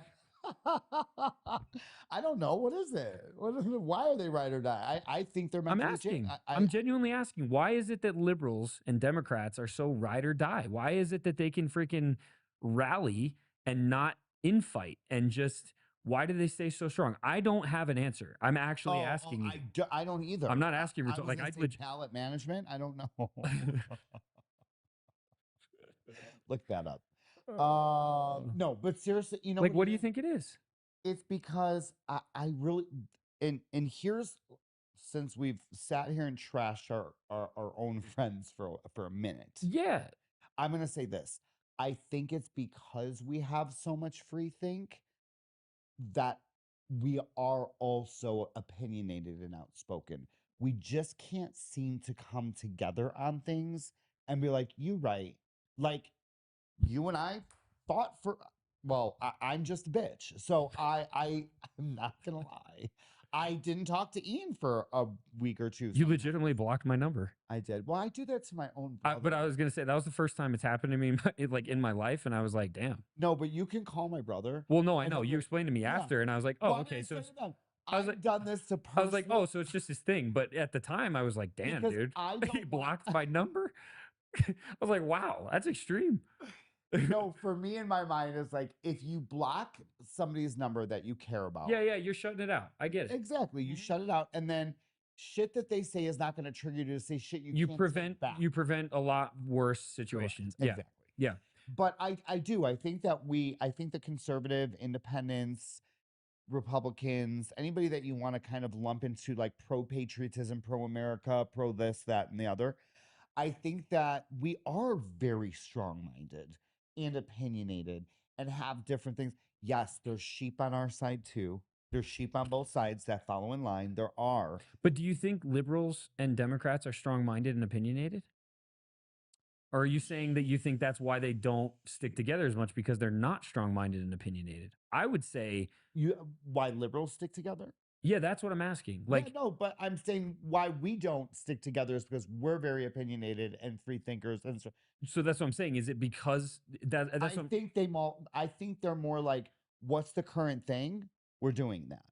Like, we're all going to stick together on that. Liberals. But why? Like, I'm trying, and I'm not asking, like, I don't know the answer. It's the virtue. It's like they feel like, they really do feel like they're on the side of the right side of history. Okay, so Liberals. that's getting somewhere. So basically, because they believe that they're actually doing the right thing. Yes, and they really do though. Like, but so does the right. Yeah, yes, but the left thinks that so they're the party of virtue signal. So they're the people where I really do think that. I'm gonna challenge you on that, dude. Okay, but the right's doing it right now with everything with Israel, with all these. I mean, virtue signaling, I believe, is not a partisan thing. I think virtue signaling comes in every shape and form, because what people are doing is they've gotten to a place where I feel like they need a way to be virtuous, because there's such a loss of virtue in the world in general. And so even like COVID, I said this. I said the people that were so pro COVID, and that wasn't just the left, dude. It was very much the right and the left. Oh, there were right side people. In that a were lot of pro-COVID, ways, that was their virtue. They adopted that as their virtue. Now, I will say it's definitely more prevalent on the left. There's no question. Yeah. But I don't know if that answers the question of like, why is it that the left is so united? Because it's very, very rare that you see the left splinter. As a matter of fact, the one time that I've seen them splinter over the last few years was when Charlie Kirk was shot. Yeah, you're right about that. Think about it. Yeah, 100%. You had literal leftists that were coming out. Yeah. Dude, I can't even tell you how many leftists followed me. They went harder than some of his They friends. followed me. And then it was I funny know. because like 2 weeks later, they're like, oh, I hate this guy. Did you hear what I just said? No, what'd you say? I said they went harder than some of his own friends. No, for sure. Yeah. There were major leftist influencers that were like, everybody's going harder than his friends. But but like the leftists really did come out like, and it basically splintered because it was like there are these crazy people that are celebrating his death and doing TikTok dances and stuff like that. Yeah, and they came out and said it's wrong. And it woke up the one side of the left that said, wait a second, like, okay, I'm definitely not down with Charlie Kirk. Like, I hated him. I did not like what he said, but I'm not going to celebrate his death. Right. It was the one time that I've seen the left splinter, which is, by the way, is another reason why I believe the Charlie Kirk thing was very manufactured and why it is actually, why they're doing so much to control this narrative around it is because they saw that the assassination of Charlie Kirk actually brought people together from both sides of the aisle. Think about it. So they need to break it apart. 100%. You got to keep dividing. You got to keep the division. Yeah, how do we divide them now? Exactly. And how's it happening? With anti-Semitism. So it all goes right back to it's weird, right? Yeah, I know. So when you look at this though, I really, really want to dig into this because I think it's really important, and I think you and I can definitely have this discussion. It's like, why is the left so united, and what made them splinter? Like, why is it that celebrating death made it splinter? I don't know, but I need you to help me because I have such a disdain for, like, I really don't like liberals right now. I don't like liberals either. I know, like, I have such like a I don't even want to sit by them. So like, I don't like extreme liberals because I think when we talk, correct me if I'm wrong. Because I really are you talking about all liberals? Or are you talking about like the freaking crazy ones? The ones that are screaming and yelling and holding up the signs. That's the only ones that I'm seeing right now. So those are the ones you deal with. Okay. Yeah. Because I have friends that are liberal that we very much. I don't have any. Yeah, I do. I actually have a couple really good friends. I'm not gonna, like, I don't want to dox them, but no, yeah, really good friends that I've been friends with for a very long time. And when we talk about politics, we don't agree on like 90% of what we talk about, but it's always a respectful conversation. And it's always like our bond as humans, as friends, is so much stronger than the political spectrum. And that has not been the case for everybody I know. I've been freaking like, so many of my friends that were liberal, especially during the BLM thing, I told you this. My best man at my wedding, who was I was like a brother to him. He was a brother to me for like 10 years. Because of BLM, he's black. Because of BLM and because I stood with Trump at that time, he decided he couldn't be my friend anymore because I was apparently a racist. So right, and you never were. You're in. I mean, like, I don't have a racist bone in my body. Saying, but how do they think anybody? And that's going back to MAGA. I lost friends too, and all that. Yeah. What in their mind? This is why I think they have a mental illness. What in their mind switched where they're like, they've known you for X amount of years. You've been the same person for X amount of years. What do you really think switched in their mind? So he just thought he was friends with a racist for 10 years? Exactly. And it's what it comes down to is the radicalization and the manipulation from the media. I think the media is the worst thing. That is what caused most of the problems that we saw in 2020 and 2021. That's what made my best friend think that all of a sudden now I wasn't the person he thought I was. It was the constant onslaught of the of the mainstream media and this narrative that anybody that is supporting Trump and supporting this and that must be against us and must not believe that Black Lives Matter. Even though I was very clearly advocating more for Black Lives Matter than most people in my camp. Like, I was straight up I wasn't advocating for the organization. I was advocating for the idea, because the idea is true. It's the organization that manipulated it. But I think my initial reaction when I heard Black Lives Matter, that march or that organization, was All I lives was like, matter. obviously. Yeah. Like, I was like, what are we talking? Like, I was confused because I'm like, there's people that think they don't matter. Like, what are you talking about? But again, it's because that was another one of those things that was used to divide why us. was it all white girls from the suburbs that were doing these? So again, this is what I'm getting at, where it's like, I think it has a lot to do with this idea of what is your virtue, and what do you a lot of these people don't really contribute anything to society in reality. And so this was like their way of contributing something to society, of feeling important, of feeling valued, of feeling like they're adding value. And it's the same thing with COVID. But going back to this, it's like, I agree with you. I have friends that are liberal that I definitely like don't agree with, but that I can at least sit across from the table and we can have a conversation, we can hug, and we can still be friends. But it's few and far between. I don't have any. It's few and far between, though. Yeah. So I'm not saying that you're wrong. Like, I think that most liberals have gotten to the point where they have decided that anybody who disagrees with their liberal agenda is an enemy. And but again, that's why I'm going back to this thing of like, even though that's the case, those people who feel that way, who feel like anybody that goes against their agenda is an enemy, somehow still splintered when it came to celebrating death. Right. And this is where I go back to good versus evil. Right. Evil was celebrating death. And even though normally you would have looked at the people who stood up and said, I'm not okay with that. I don't like Charlie. I hated Charlie, but I'm not okay with celebrating his death. Those are the kind of people that normally you would have looked at and been like, I hate you. You're the worst. You're evil. But they're not. They split. Those people were actually part of the good at that point. The good side versus the evil, right? Yeah. Because they just didn't celebrate death of someone else. Oh, right. That's evil. Right. So what I'm trying to get at is those people, let's focus on those people. What the hell makes them so united? Because you're right. They don't splinter. They don't normally break, and they don't normally like infight. Why? I honestly don't have the answer to that, Ian.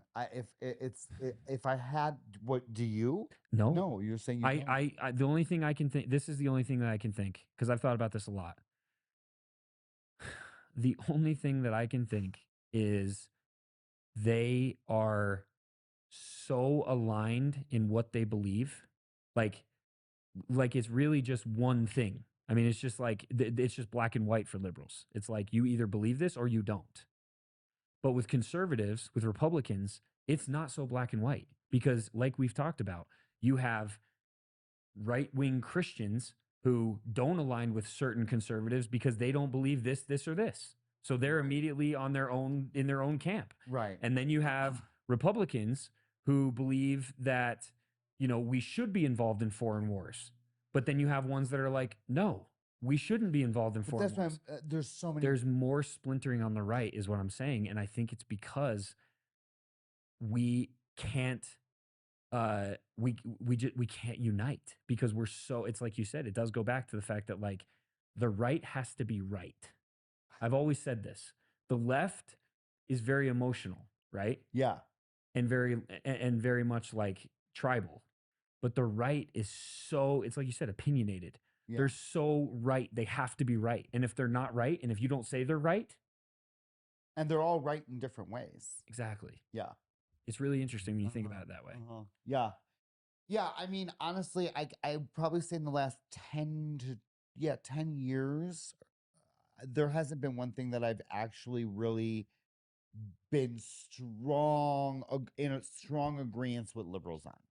Yeah. Like 100% like sold. Oh yeah, no, me too. And I think a lot of I can't think of one thing. No, and I think what turns me off about a lot of them, the Charlie Kirk, I can think of one thing. Yeah, no, that is for sure.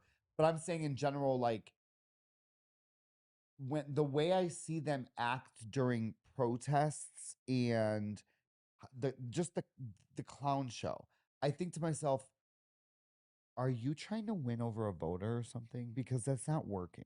Like, what you're doing, yeah, Do you understand what I I'm understand. saying? Like, Yeah, I they're understand what you're dressing saying. up like T-Rexes. And I they're genuinely like, don't think they're trying. Yeah, I and I'm don't. like, what? I think this goes back to. I think this might actually answer the question a little bit.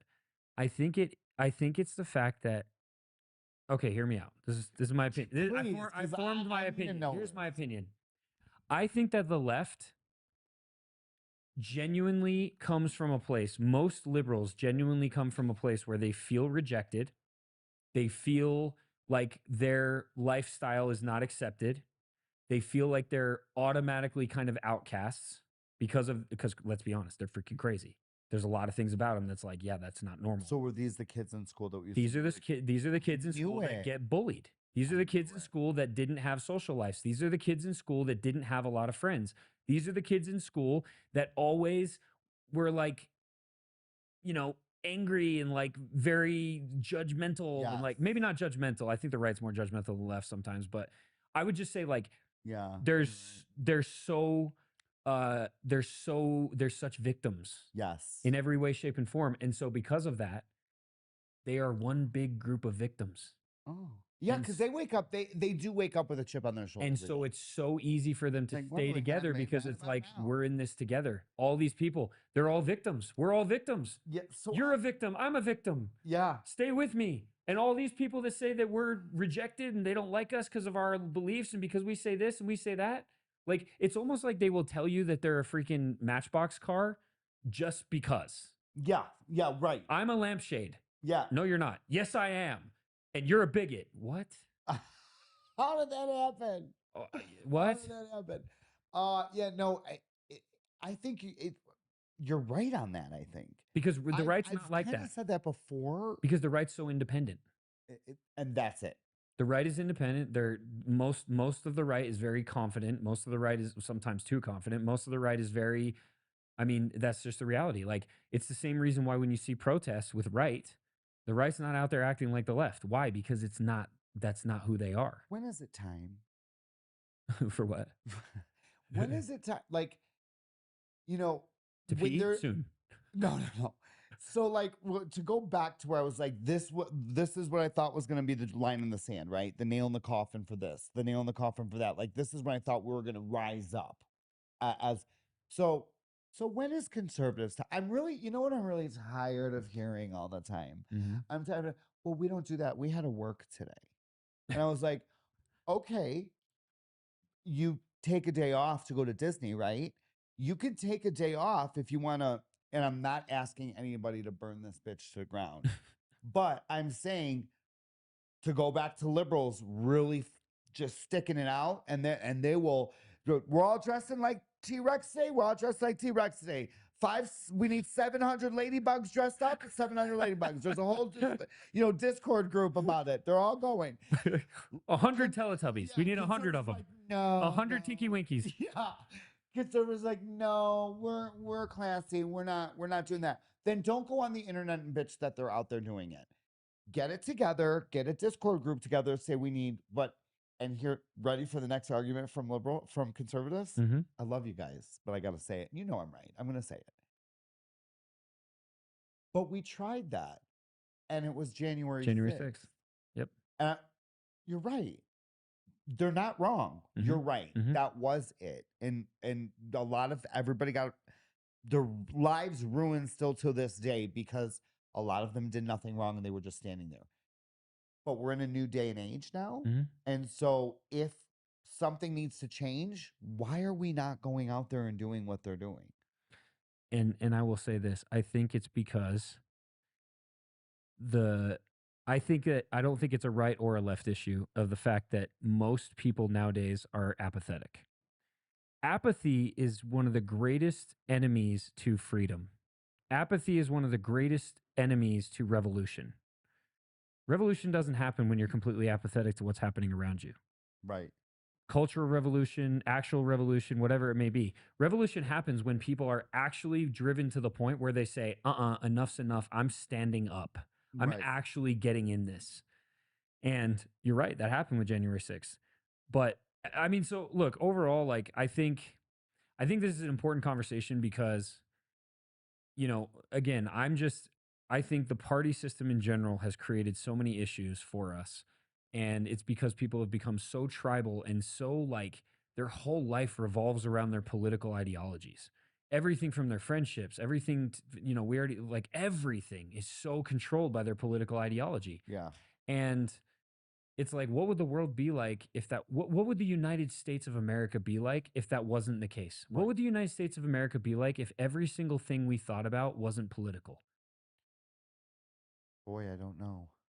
Exactly. And that's scary. Uh-huh. It's really scary thing to think about that we don't even know how to imagine a United States of America that isn't totally politically driven. Yeah. That's awful.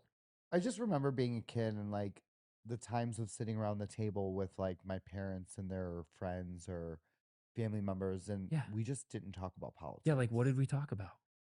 Oh, so much more. What? Do you remember? Fun old times, I guess. Old stories. Just reminiscing. Reminiscing.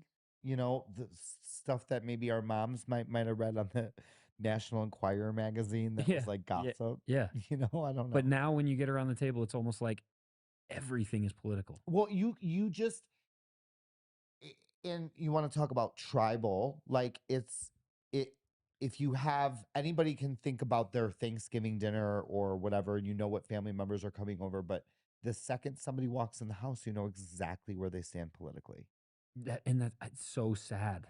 I mean, I can see somebody It's true, walking though. down the street and I'm like, I know who they voted for. Yeah. And they'll know who I voted for, who you voted for. Yeah. It's true. Because of what we wear. It's true. And even though it's for us as a brand, it's patriotism over politics, Mm-hmm. that patriotism has been demonized. Exactly. It's one of the main reasons why I started this whole thing, because it's not, here's the thing though, again, it's not only been demonized by the left, it's been co-opted and hijacked by the right. Mm-hmm. And that's one, I mean, so when you say that when you're walking down the street, a leftist or a liberal can tell who you voted for, right? But why is that? Because and on top of that, I would say they can not only tell who you voted for, but I think they automatically form these opinions that are negative towards you. Mm-hmm. Is that because of you though? Probably not. It's No. because of all the people that supposedly represent what you're wearing. Right. And this is or in my tattoos. I mean, yeah, but I mean, why is the American flag so inflammatory, right? never used to be. I will say the left definitely had a huge hand in that one, right? It's just a reality. Liberals and left, like the freaking Democrats, they did all they could to make it seem like if you love the American flag, you are a freaking domestic terrorist, right? But, you know, at the same time, it's like both. And I think this is what I love most about this podcast episode is like there is no sides. Each side is guilty of their own things, right? Everyone contributes to it. But I do think that the conversation of like, why is it that the left can be so united, even though I disagree wholeheartedly with 99.99999% of everything they stand for in life. They're so united in those crazy beliefs. And I think that it does come down to the fact that all of them feel like victims. All of them feel like outcasts. And so it's like we band together because it's us versus everyone. Mm-hmm. And you know, there's something to learn. Yeah. I Like- mean, listen, these are the people to talk about the outcasts, right? They were outcasts or they were the, You maybe- can speak to that. yeah, well, but maybe they were the table that in the lunchroom that nobody talked to, Yeah. you know? Yeah. During COVID, we started giving them power. So they were the ones that got power to tell you that you had to wear a mask when you walked into a store. You're right. They finally felt like they were of something, Yeah. that they were making a change. Yep. They finally felt like they threw the punch against the bully. They finally punched the bully in the nose. 100%. Yeah. And it's important to see that too, right? Because there's a lot of nuance there. Yeah. Like it's definitely not, I mean, but you're right. That's exactly what happened. They were kind of emboldened. And Yes. obviously they were emboldened too because, you know, their people were in power or whatever. So it was supported, right? Yeah. So yeah. They got to call the cops on people that were having parties next door. Yeah. Yeah, exactly. And they were like, yeah. Yeah. You Yep. know, like they were so Yep. excited about it. You're not wrong. It's 100% the truth. Yeah. And I think that's what causes so much hatred and so much vitriol towards the left as well, you know? I know. I really am. I'm fighting my own inner demons because Ian, I really do not. I really do hate them. Like and I hate them even more after Charlie died. Mhm. Like and I know that you know we did see a handful or more of liberal content creators or liberal people come out and they're like, this is weird, but like I have personal family members that they're done for me. Like they're completely dead to me because of the comments that they made on social media about Charlie. And I it's a shame because those people just lost parents in the last couple of years. Mhm. And I'm like, what if I just went to your dad's funeral that when your dad died and I was like boom boom boom boom boom boom boom boom boom boom. You know what I'm saying? Like Yeah. you're a piece of shit. Mhm. And so I do hate them a lot. And it sucks because I do you don't want to hate people, and I'm trying to find that way of not hating them. I just can't find it yet. Yeah. And maybe I will. I don't know. Yeah. I I mean that honestly, I'm glad you brought your family because that actually brings up like I kind of want to dive into, I want to dive into you. You know, we talked a lot about politics, and I think we've definitely shed some light, and you've been able to express even some more opinions than normal or whatever. But like, who's Ant? You know what? I mean, you said you're from Chicago, right? What part of Chicago? So Bartlett, Carroll Stream, it's the northwest suburbs outside of Chicago. Okay. So you have Chicago, and then we're about 45 minutes to an hour west. Small of the family, big city. family, Big family, big family. huge family. How many kids? So my personal household, it's just my brother and I. Okay. But my dad comes from 4 other siblings. Oh. So they have multiple children as well that now have children. But there's just, but how, sorry, how many siblings then? So Just, my dad has no, you guys. oh, just my brother and I. So there's just two of you. Yeah. And then mom, dad, and two of you. Yep. Oh, I thought you had sisters. No, so people think I have sisters because of how close my family is. So my cousins, my female Oh. cousins, we look oddly like siblings. Yeah. And we call Well, each you're other Italian. brother and sister. Yeah. Y'all look the same. Yeah. We're best friends. We call each other brothers and sisters. I always say Italians are like Asians. They all look the same. Hey, we're beautiful. I love Italians, dude. Yes, but so the big family aspect is like your extended family, like your first cousins, your second cousins, they're like your siblings too. Mm-hmm. And we're really blessed in that. Like we really did have a really great childhood. You know, a lot of you, maybe some of you don't. My mom passed away of breast cancer in 1998. How Which old were is you? I was 14, so I was in 14. 8th grade. Yeah. And my brother was very small at the time. I think he was 5 or 6 years old. And I mean, that was devastating to the entire family Yeah. because she was the glue. You know, she was the person that she was me. I'm her. Like I walk into a room and she would light it up. Mm-hmm. That was her.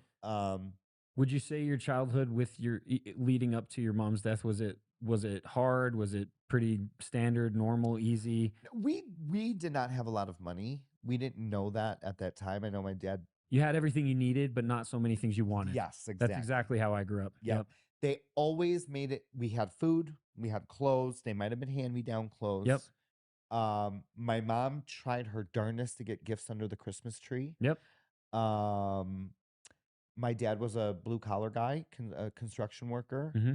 Always came home tired. Your mom was just stay home mom? At times, and then sometimes when she had to go back to work. Okay. At the time, I didn't know that it was because they were struggling. Mm-hmm.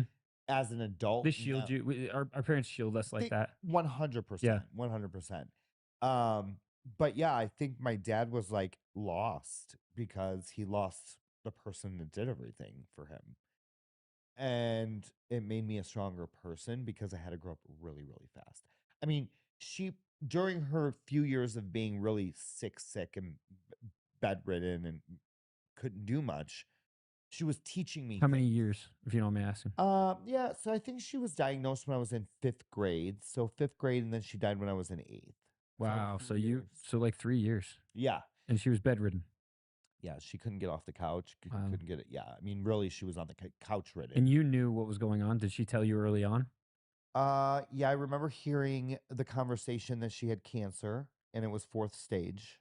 And I didn't know what that meant then. And then she would kind of coach me throughout the entire illness, Mhm. I mean, I was probably 12 when I shaved her head for her in the shower.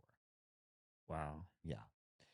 And I just remember her always like apologizing, like, I'm so sorry. And I'm like, what are you sorry about? Like, but she taught me how to wash clothes, and one of her major things was she was like, take care of your brother. Like, don't leave your brother behind. And so he kind of became like my kid for way too long, dude. Um, but That's for for a very long time, I was the second dad. So I raised him, and now he's a great man. He's got a family and kids, and Was your dad I mean, I know that like you said when your mom died it kind of broke your dad, but was your dad a very present dad? yes, Okay. yeah, and So you didn't feel like you had to like take over his job as no, a but I dad. feel like I had to help him because he's a very masculine guy, and he didn't really know what to do, and it was like, so I just kept hearing, make sure you help, make sure, like, in my mind I would hear my mom. Mhm. So ironically enough, a couple years after my mom passed away, my dad was not looking for another partner. I mean, he was just not in the right state of mind because he was like, I got kids, like, I'm not going to bring Yeah. girls here, Yeah. like, that's not right. Yeah. um my current stepmother has now been my stepmom for 25 years. Wow. And it was his original high school sweetheart before he met my mom. We So have a lot in common with family. really? I mean, yeah, dude, I grew up I mean, basically it was me and my brother up until I was about 6 or 7. My we grew up not like, dirt poor, but we lived in a freaking in and out of apartments. My dad had a bunch of different Apartments. jobs. We grew up mainly in a single wide trailer with like 8 of us. And we had what we had what we needed, but like never really what we wanted. Um and even to the point where you're talking about like my dad was he sold life insurance door to door. He was a church leader. He was a scoutmaster, and he went to school full time to get his bachelor's degree Wow. the whole time. So like I didn't see a whole lot of my dad. He was there and he was definitely like the supportive dad, and I always looked up to him, but it was very much like, like we were kind of helping him and stuff. But my stepmom came in when I was about 7 years old. My dad remarried, and my stepmom's been my Huh. stepmom ever since. We can get into my mom in a minute too, but we have a lot in common there too, because your mom passed away, my mom left, Huh. and so we'll get into that in a minute because I want to let you keep on going. So let's go there. Yeah. So yeah, where Yeah, so he I guess she had reached out to my dad because she had heard through the grapevine that my mom passed away. Mhm. And she's like, you know what? Through a mutual friend, she said, I just want to let Danny know, that's my dad, that I'm here for him. I know he's got two boys. Like, if he needs any help, just my condolences. So that happened behind the scenes. I found Mhm. that out years later. But anyway, so she reached out to him, and um yeah, they started talking. And when my dad introduced, or was about to introduce her, my stepmom Stephanie, to me, I felt relieved. Really interesting. You didn't feel you because I feel like most kids at that point would feel like it's too soon, or like I'm not ready to replace my Oh, he got a mom, lot of shit. I mean, he got a lot of shit from family because they're but like, not from you guys. my brother, Really? he was too young. Yeah, I think because he was too young. But for me, I was relieved because I was like, oh my God, I'm going to have some help. Hmm. I was like, like, I'm going to have, I've been doing everything else besides being an eighth grader and a ninth grader. You know what I mean? Yeah. So, yeah. So I think that was a turning point in my life. And then, I was a pretty average teenager. I mean, I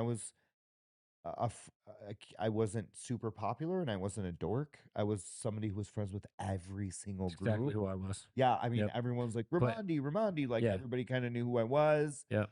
and I'm still friends with everybody for the most part. Yep. But my stepmom, oh, because then I want to get into yours too, because I want to hear how similar it seems like we do have a lot in common. Yeah. When it comes to that. Yeah. She couldn't have kids, so we were her kids. Okay. She would always make it a point to ask and make sure that we went to the cemetery. Did you go visit your mom? That's cool. When was the last time you went to go visit your mom? Yeah, that's good. That means, yeah, that's really cool because Yeah. she respected that. Till this day. Really? Yes. Anytime we went to a funeral of a family member and they were going to be buried at the same cemetery, she would say, "Why don't you go grab those flowers over there? Because they're just going to throw them out. Bring them to your mom. Bring them to your grandmother." It says a lot about her. It says she purposely wanted to make sure that she didn't replace your mom. Yeah. And Uh, she said that so many times. And till this day, she says that. I'm like, and I always said that I was never gonna call her mom because until I felt comfortable. Uh-huh. And so as an adult, I call her mama. Yeah. Like I'm like, hey ma, Yeah.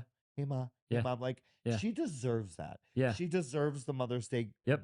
gifts every Mother's Day. She deserves because she went to school, parent teacher conference, picked me up, dropped me off, lunch. My brother did stuff like she did. She didn't have to do any of that Mm-hmm. because technically we weren't her kids. Mm-hmm. But she's a great grandmother now because my brother has kids. Mm-hmm.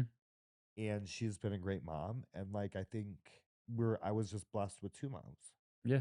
Yeah. So Yeah, so my mom and dad were they were together basically for 3 years. By the time I was 3 and my brother was 1, they were divorced. And so they had joint custody pretty much my whole life. My whole childhood. And so slowly but surely my mom actually started to develop some serious mental issues. And I have my suspicions of why that happened. I know a lot of it had to do with the men that she chose, including my dad, honestly. Like there was a lot of mental and verbal abuse that I think broke her in a lot of ways. Honestly, some of it from my dad, because my dad was not always the, amazing man of God that he is today. I mean, he is, if I can be half of what my dad is, huh. I'll have succeeded. But he was in a very dark place when I was really younger. Lots of alcohol, lots of problems. And anyway, so they got divorced, and then for the next, I don't know exactly how long it was, but within the next like few years after the divorce, my dad basically made a complete 180. Stopped drinking, stopped smoking, stopped everything completely, Wow. cold turkey. Got jobs, became really responsible. He had a conversation with his dad actually, and his dad said, "Listen, if you want your kids to have any kind of future, you need to literally radically change your life now." And he took that to heart, and he said, "Okay," and he did that, and he became, he completely changed his life around. My mom didn't. My mom kind of stayed in the place of she was choosing the wrong men. She was definitely putting herself in the wrong situations. And slowly over time, she developed some serious mental issues. And so my whole childhood growing up, my mom was a paranoid schizophrenic. I didn't know that at the time, but it was like there were constantly people chasing her, or she was constantly seeing things, or she was constantly telling me about people trying to kill us and people trying to harm us and people trying to. That must have been scary for you. Yeah, yeah. I mean, but I was old enough to know that it was like my mom's just crazy. Oh. But my brother definitely had a different situation for sure. He definitely grew up in a very different mindset because he was younger. But anyway, so my whole childhood kind of dealt with that. Dealt with my mom that was very, very volatile mentally. Luckily, she lived with my grandma, and kind of like you, my extended family was very close. My aunts and uncles, my mom's brothers and sisters were like other moms and dads Yeah, growing up. that's us too. Like they weren't uncles and aunts to me. Yeah. They were always there every Christmas, every holiday, every birthday. My uncle Pat specifically like was kind of like I mean, Tom was also the same way, but Pat was like kind of like a second father to me. I mean, he took me to work with him. I did flooring with him on Saturdays, and then we'd always go to the movies together, which is Oh, where I cool. actually get my love of movies. Oh wow. And like it was a very, very tight knit family. To this day, we're still very tight knit. But my mom was always kind of the, you know, the struggle. And when I was about, I think I was like 6 or 7, my dad remarried my stepmom. And it was funny because my stepmom was the daughter of some missionaries that were actually visiting my dad and like trying to help him find his way back to God and back to the church. And sure enough, they did. And then my stepmom came back from a mission in Korea. And for some reason, these missionaries, who are now my grandparents, decided to hook my dad up with their like amazing daughter. Here's this guy that has like 3 jobs. He's divorced. He's had a crazy past. He has 2 kids, and this amazing daughter comes home with like all the future ahead of her. And they set him up. They set him up, and that's your stepmom. and that's my stepmom and my grandparents, my step grandparents. And so, um, but my stepmom is very much the same as yours because she literally picked up the ball that my mom dropped in every single way. She was always there for us. She literally took us in as her own kids. And I never once in my life, I have 4 other siblings that are her, like, direct, like they're my half brothers and sisters. I never once in my entire life felt like I was the stepson. I always felt like I was just her son. That's a great woman. Yeah, and it's funny because you said that you like didn't call her mom for a long time. We called her Mama Linda.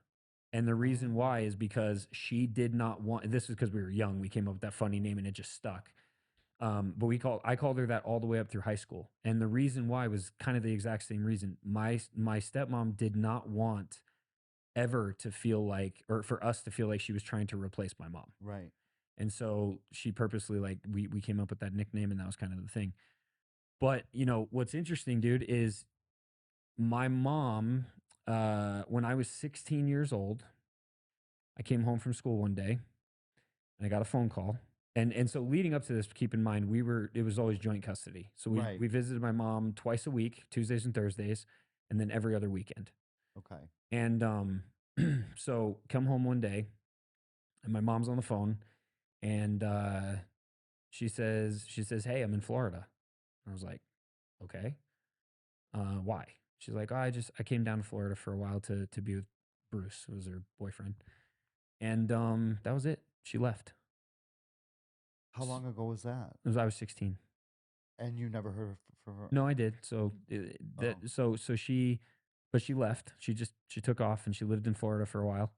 And I think at that point in time, I kind of wrote her off because I had already been dealing with this whole like craziness thing. Not to mention the relationship between my dad and my mom.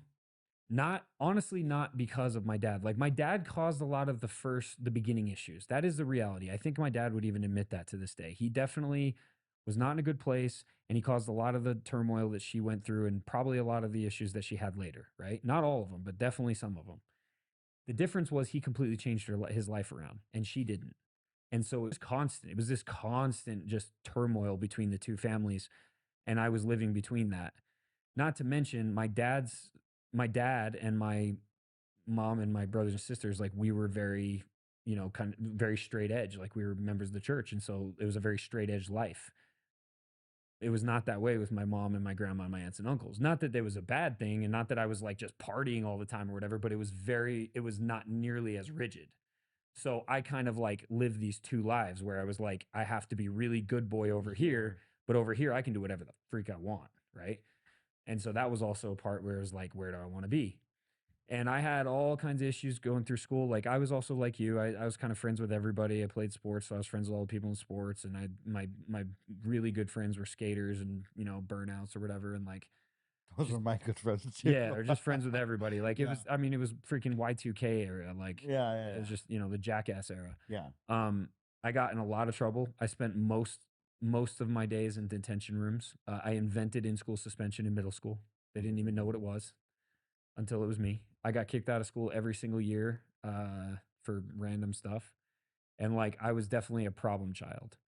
And a lot of that, I think, was because when my mom left, I didn't realize that this was the case, but I adopted this idea that people don't choose me and that my mom didn't choose me over this like life. I didn't realize that that's what I subconsciously did. I didn't realize that till later in life when I was way, way older and I went to a counselor, but that's ultimately what happened. And So anyway, she left. And for the next like few years, we still went back and forth because again, we were tight with my aunts and uncles, tight with my grandma. So we still did the whole back and forth thing. Right. Um, and then eventually, she came back, but then I left and I went on I went to school for a year. Then I went on my mission, and then I came back. And by the time I came back, she was actually my parents had moved to Montana, which is where my dad grew up, and my mom was actually living in Montana as well. And when I got back, I like tried to like reconnect with her, and it just wasn't happening. Like she just was so far gone. And then I literally stopped talking to her then and didn't talk to her again for like another 4 years, maybe 5 years. And so but she always, the only way that she could get a hold of me, because she was kind of like homeless, she basically started living in the streets in Vegas. And she would send these random, she would send emails, but they were like super schizophrenic emails. So the way schizophrenia works is that there's actually, they like create these anchors in their life with these certain experiences that they have. And then all of their like crazy schizophrenic stuff goes back to those specific anchors. So, for example, one of them was she says that she was raped by a black man in a warehouse, which who knows if that's actually the truth? We don't know. The other one was all the abuse from Bruce. The other one was like abuse from my dad. The other one was one time she felt like somebody was trying to poison her. And so like these emails would literally talk about black people and poison and like people trying to kill her. And that's every email. So at the time I was dating Maddie, and she would get these emails and these tweets. There was also tweets. And she'd be like, "Who is this?" And I finally told her, I was like, "That's my mom." And she's like, "Really?" I was like, "Yeah." And She's probably like, what? yeah. And she was like, and then I finally told her story and everything. So anyway, this is the crazy thing. So Maddie and I did our honeymoon on the East Coast. We basically went to the city, to New York, and like it's kind of two birds, one stone, because I wanted her to meet my mom's side of the family. Because again, we're really, really close still, right? Even though I wasn't close to my mom, I hadn't talked to my mom for years. So we're in New York City going to visit my brother, who lives in Hell's Kitchen. And I had heard through the grapevine that my mom might be there because she might have like made her way to New York hitchhiking to be close to my brother, but I didn't know for sure. I'm not making this up. We were going to my brother's house, and we crossed the crosswalk in New York City, and we passed my mom. And I said, "Maddie, my mom just passed us." And she's like, "Shut up." I'm like, I'm dead serious. And sure Didn't enough, your heart sink or like? so this is the weird thing. So we turned around. At this point, Aunt, I was so desensitized to my mom. At this point, I had written my mom off. Like she wasn't my mom anymore. Right, I get She was it. gone. Yeah, Right? She almost like she died because she wasn't the same person ever. yeah, And so and my stepmom honestly stepped in, and yeah. so by this time, go retract a little bit. By this time, I was calling my stepmom mom. Got it. I figured that. I I figured started that. calling her mom as when I went to college, Yeah, I figured that. or maybe even before that. But anyway, sure enough, we turned around and we stopped her. And for about 30 seconds, it was, "Oh, my boy, I haven't seen you for so long. How are you?" Like normal mom stuff, right? But again, like it always happens, 30 seconds later, it was like a flip switch, a switch flipped. And do you have a phone? Do you have any money? Can you give me a ride? I need. And we had to lie to her. We had to tell her we don't have a phone. We have any money, blah, blah, blah. And we just literally turned around, walked away, and she kept on her merry way with her suitcases and garbage bags. And Suitcases and garbage not bags. suitcases, but like, yeah, like a duffel bum. bags. Yeah, Like a bum. She was a bum. She yeah, literally lived in the street. yeah. And it's so weird because I remember Maddie being like, "Are you okay?" And I remember feeling like I was some kind of psychopath because I was like, "Yeah, like it is what it is. I've dealt with this my whole life." So like, Yeah, but you have to understand for people like Maddie or me. oh, for sure, it's like Yeah. traumatizing. It's Yeah. like, bro, what's going on? Yes. Yeah. But that was the first time my wife met my mom. And then a few years later, when we had Miles, she follows me on social media because obviously I can't make my profile private. So Right. she was constantly creating these accounts and finding me in like libraries and stuff. And one day I'm on a business trip with my old job. I was like shooting a video or something for our company. And I was on the set and I get a call and Maddie's like, "Your mom's here at the door." And I was like, "Okay, like let her in." I thought she was talking about my stepmom. I was Yeah. like, "Okay, let her in. Like what's up?" are you okay? Like, I'm in the middle of something. Yeah. And she's like, no, your mom is here. And I'm like, my mom, Maureen, my mom? And she said, yeah. And I said, Why? oh, okay. Close the doors, close the windows, and go sit in the room, and then we'll figure out what we're going to do. So what we had to do was we had to call her cousin and tell her cousin and her husband to come to the house and pretend like they live there, and to walk up the driveway and convince her that we didn't live there. And we did.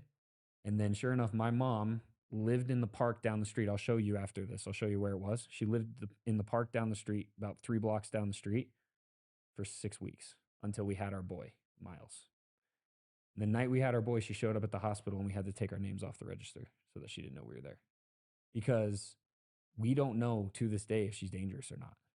Oh, so that was gonna be my question at some point. So she's still around. To my knowledge, yeah. The last time I got an email was like maybe 6 months ago, like a schizophrenic email. She, from last time I heard, she lives in front of the Bellagio in Vegas. So she got back to Vegas. Yeah, she's like, bro, you need to write a book. I am. I have it. It's like there's like 3 chapters left. I want to write a book too. You should. It's the hardest thing I've ever done, though. It's taken me 7 years. But anyway, so what I'm getting at, though, is like, dude, we have a lot in common. And so what I want to ask you is, because I know that when I was an adult, I had to learn to cope with the fact that my mom left me. And I didn't realize that it left this imprint on me, that the way that I saw the world because of that situation without knowing it was, people don't choose me. People don't ever choose me. I have to choose myself. I have to look out for myself. And in the situations that I can't control with other people, I'm just going to believe that at the end of the day, they're not going to choose me over whatever else they have. Which is not the case. It's not the case at all. But I'm wondering, subconsciously is what. Yeah. So I'm wondering, what was your anchor? Because that's an anchor. Ultimately that's what it is, right? Like, what happens with us as kids is we basically are a ship and we drop these anchors in the sand. And because of that, we're not able to really move forward, right? And it creates this way that we see the world. Yeah. So because I looked at the world that way, dude, it literally held me back until I was like 26 years old. Yeah. And like, what did that do for you? I feel like one of my anchors was probably death in general. How so? I'm just very scared of it, and I don't want it. Because I feel like she died at 37. Mm-hmm. I thought I was never gonna make it to 37. I'm 40. Really? Yes, I was always. It held me back in so many things that I wish I would have done, because I was like, I have to do all these things because like I'm gonna be dead at 37. So when I turned to 37, I was like, any day now. I was like, oh my God, like this can happen any day now. Or I'm gonna have cancer, or still to this day, I'm like, I'm gonna get cancer. Really? Do you think that also affects the way that, because we were talking about at the beginning about how you feel like people are gonna take advantage of you, like they always take advantage of you. Yeah. And like it's hard for you to trust people. Do you feel like that also played a part in that? Yeah, for sure. Yes. I feel like people, going back to the endless promises. Yeah. I feel like when there are some people that come through your life, like they're like, oh my God, if you ever need anything, please let me know. And like, I had this weird resentment towards people because I will never forget the funeral day, and you're like sitting there and you're staring at the coffin for like 2 days. Do you feel like almost like subconsciously your mom broke the promise to you of like, I'm gonna be your mom forever kind of thing? Yes. Because I remember being a little boy, and she's like, one day, she's like going like this, she's like, one day you're gonna get married and whatever, have kids and your own. And I'm like, nuh-uh, I never want to marry you. You know what I mean? And she's like, I'm not gonna go anywhere. But like, yeah, she passed away. So I feel like it's harder for me now because there's all these things that I wish she was here for. Mm-hmm. And so but it's almost like her dying, like, kind of stuck you with this idea that I wonder if you kind of pulled that into life, like I pulled what I pulled into life, like because she didn't really break a promise to you, like she just died. No, yeah. But like I can see you feeling like subconsciously, right? Because that's what we do to ourselves without knowing it, that like no, but mom, you were supposed to be here forever. Yes. And because you're not, it's hard for me to believe that anyone's going to be there with me forever. 100%. Yeah. 100%. And that, I mean, that's hard. You know, it's Yeah. a hard thing. It makes you very guarded. Yes. Yeah. It's and easily stepped on by people because Yeah. you know, I don't want to lose people in my life either. Mhm. So I feel like I need to be the yes man a lot. Mm-hmm. And I'm getting to a point in my life now where I'm like, no. I'm sorry, no. Yeah. Like I'm done. Yeah. Like, no, I'm tired of it, you know. And it's nobody's fault. It's not that person's fault. Mhm. It's just that I am a really nice person as best as I can be. But I'm to a point where Well, you've spent your entire life, I mean, being the provider, being the you know, the big brother, but more like the dad. yes. You spent your entire life, you know, giving more than you have.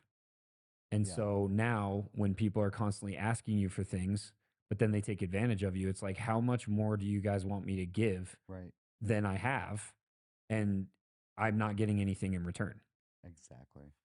I can see that. Yeah. Yeah. And now I'm trying to balance this whole new life where it's like, you know, you get it. Like we get You're thrown messaged, into the, yeah. yeah, all the time, and it's like you're trying to balance out your family life, and then all these people that you genuinely you want to help them get to where you're at, but like you want to give them your 100, but you got 50% in you, Yeah. you know. And then there's people where it's like you love them, they're your people, and you would think that they know that you're there. You're just busy right now. Mhm. Like I'll call you back. Like well, I'm busy right now. Yeah. Both in real life and metaphorically, Yeah. but they don't. No, because they've created this like expectation, this false expectation of you. I mean, it's the whole influencer thing, right? It's like you're the dog, do the tricks. Yes. And you don't have a life and you're not allowed to have your own opinions. You're not allowed to deviate from the current narrative. You're not allowed to deviate from what I perceive you as. Right. Right? Like I see you as this because I follow you and I like what you say. So you can't deviate from that. Exactly. Like, and I think all of us deal with that. I mean, going back to even like the stupid Halloween thing, right? It's like, wait a second, you're a patriot and you believe in God and you're this and you're that, but you can't listen to heavy metal music. You can't be okay with Halloween. Right. What the freak are you talking about? I can be okay with whatever the hell I want to be okay with. And if you're not okay with it, you don't have to be here. Right. I didn't ask you to be here. Right. That's you. Like, You know, and it's like they don't know that like what we just talked about like how do they know that Halloween didn't play a piece in like oh, Halloween, it totally did. Halloween was a huge part of my childhood. Me too. Halloween was one of the biggest things that I look forward to. You want to know why? Because at my dad's, we didn't celebrate Halloween. Oh, My dad and my mom, not because it was like satanic or something, but literally just because we celebrated until we were like, I don't even know. If it was like 10 or 11 years old. Once we got past that, my parents were very much about like, it's weird when teenagers show up at your door with candy. Oh, I mean, I can see that. We lived in a trailer park and there were a lot of freaking deviant teenagers. yeah, I get the teenager. You know, so like I get that. But also my dad and my stepmom, we celebrated Christmas and things like that. But like my dad dressed up like the Easter Bunny when I was like 12 years old and spoiled it and said the Easter Bunny's fake, dude. Or maybe we were like 10. I don't even remember how old this was. But the point is like, it was very much like we didn't go all in for holidays. Yeah. Until I went to my mom's.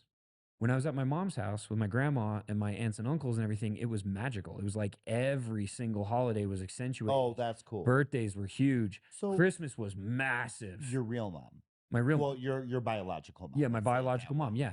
They had a different situation because they weren't, they weren't super well off either, but it was my aunts and uncles splurging on their nephews. Yeah. Yeah. So like we got spoiled.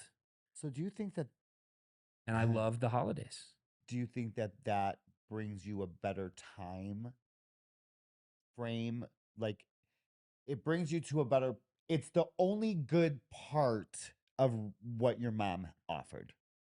Of that Holidays. Yes. 100%. So holidays. So those are nostalgic to you because it's the only good thing that brings you a piece of her. Yep. Halloween, Halloween, Christmas, New Year's specifically are holidays that I remember actually feeling like my mom was normal and we were close, and That's really special. yeah, and I enjoyed them, and like we made a big deal about it, right? And Yeah. it was like I don't have to go to bed at 8 o'clock at night at my Yeah. mom's. Like we could stay up till midnight and just have fun. But see, and shame on people, like the And so horse and yeah, pony thing. Shame on people because yeah, they don't know no, that, you know. I mean, maybe they'll know now, but well, it was the same for me. I for mean, sure, Christmas and Halloween was it's super nostalgic for me. yeah. Like It was so exciting. it was, and my mom was so into it. I Yeah, mean, from, you know, okay, you're gonna put the tinsel on the tree, and she was playing Christmas music, yep, and it was like yep, such a thing, right? We used to go and cut down the tree. yep, My dad would, got pissed one time because just like Christmas Story, you know what yeah, I mean? Like yeah. it's It was a different time too, it and like, was. dude, we grew up in the '90s, I know. so like, I was even thinking about this last Halloween. Most of the houses that we went trick or treating to, literally most of them, and honestly, it was my house too because we were out there with our kids. And so, what did we do? We left a bucket full of candy with Yeah. a sign that said only one. Most of the houses that we hit trick or treating did the exact same thing. There was no welcome to the door. There was maybe two houses that were decked out where they decked out the garage or whatever.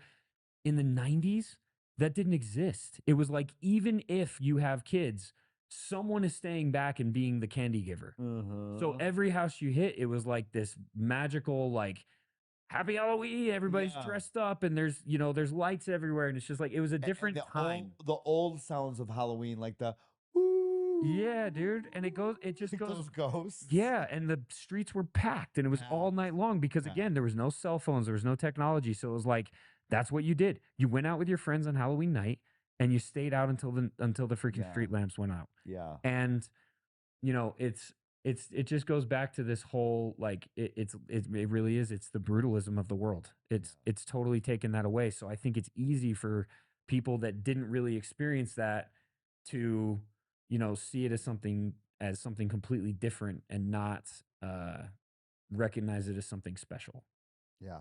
you know. Uh-huh.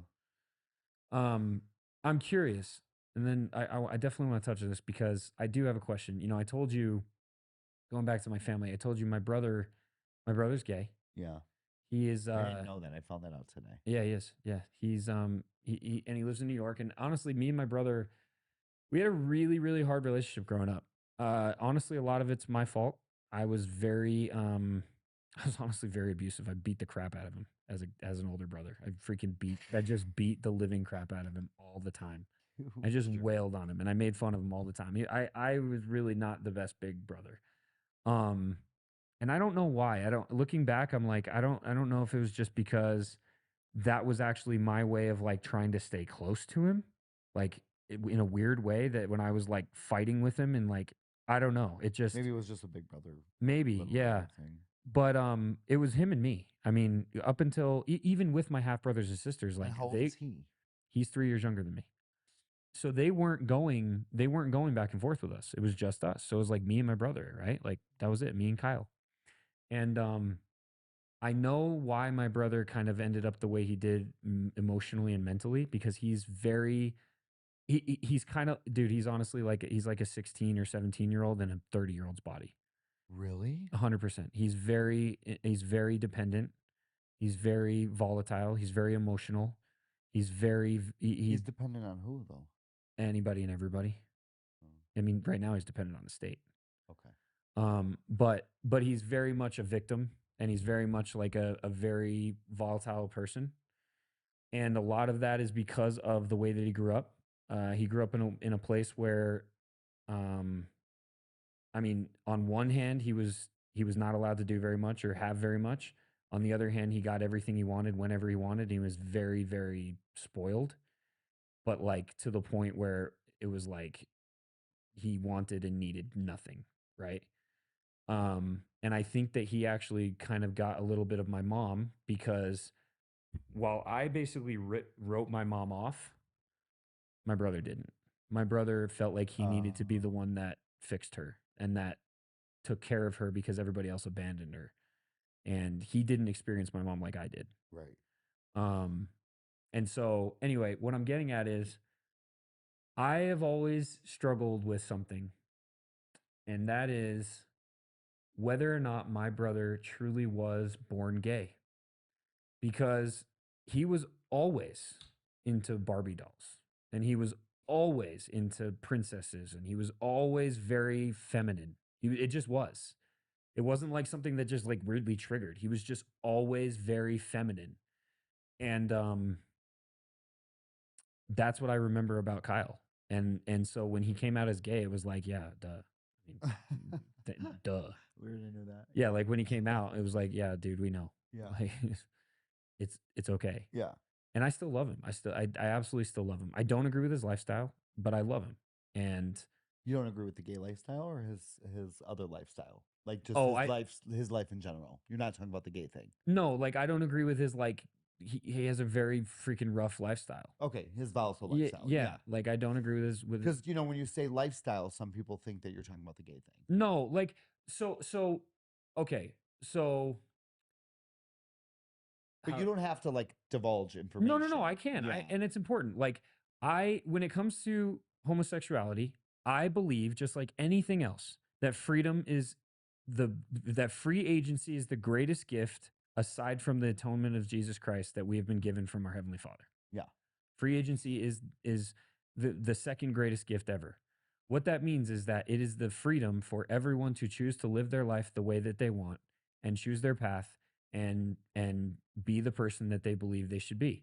I respect that. I believe in it to the point where that's why I respect everybody's decisions, right? I don't necessarily agree with it just because, yeah, like I'm Christian and my personal belief is that I wouldn't do it because I don't believe that it's right for me, But right? you also can't force somebody sexually to be into something. And I that they're never not. will. And I would never try. Because it's on the flip side, right? Yep. So you're a straight guy, so nobody can force you to be gay. Correct. And that's live why that lifestyle. Yeah, and that's why yes. And so again, like I don't have to agree with it and want it to be a part of my life, but I absolutely respect it and Yeah. I'm not going to try and change somebody or tell them that they're wrong.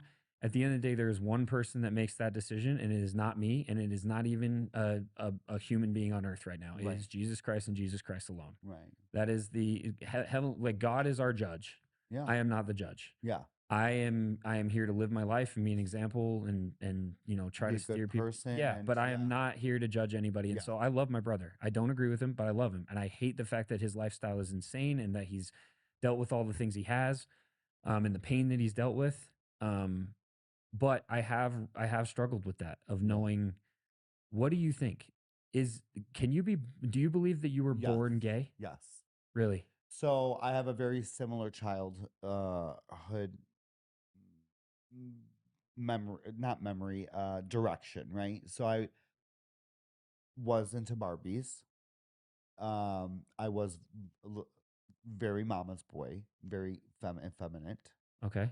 My dad was like, I remember going up to the McDonald's drive-thru, me being in the back of the van, and my mom would be like, "We'll have the, cheeseburger Happy Meal," and they'll be like, The "Okay, girl toy. Hot Wheels or Barbie?"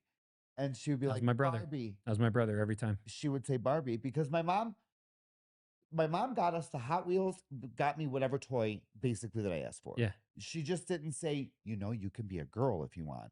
She just said they're kids. They play with whatever. Like, Yep. it wasn't she did not make a big deal out of it. My Yeah. dad was like, he's a boy. He needs to play with. She's like, but Danny, he has all the Hot Wheel cars already. Now he wants to collect all the Barbie. It's not a big deal as a kid. You know what I'm saying? Like, she didn't make it to where these parents nowadays are like, well, now I'm going to put him in dresses. But so that's my question. Like, do you think it was more that you were born gay or that your dad almost steered you into being gay because of what he was saying? No, because it didn't really, it wasn't further than that, really. He didn't care. It was just like, don't you think he needs, like, like, he's a boy. But you remember hearing that? I do remember hearing that. But I was always Because I called my brother gay all the time. Oh, so you feel like you steered him in that direction? I don't know. That's this is one of those times where I genuinely don't know the answer. No, I but don't. I cannot tell you how many times I called him gay because he played with Barbie dolls and he liked princesses and like I made fun of him to no end. Yeah, and I called him a faggot too many times. Yeah, that probably did hurt his feelings. Oh, I know it did. Yeah, for sure. Because it hurt my feelings. Like if there was a cousin or something that was like, "You're fucking gay. Like why do you want to play with that?" But I also played with boys' toys, and I'll tell you, I knew that I sexually was probably sexually into men. And this is weird to say, guys, because you don't know what sex is really at 6, 7, or 8 years old. But I knew that I was physically attracted to males Why? How? because I wanted to be around them.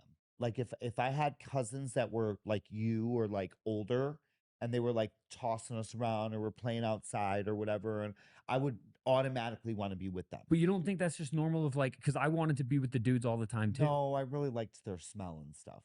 Like, and then I look at my Okay. brother who's No, that's straight. why I asked. Yeah, Because and for then me, it was like, yeah, I want to go wrestle with the dudes. yeah. I don't want to hang out with a bunch of chicks. No, and until this day, I get along better with men Yeah. as a friend. Yeah. Not because of the sexual part. Yeah. Because I just relate better with men. Sure. Okay. Yeah. But I look at my brother as he's a straight man, right? When he was a kid, now I'm older than him, so I Mhm. remember him at my age.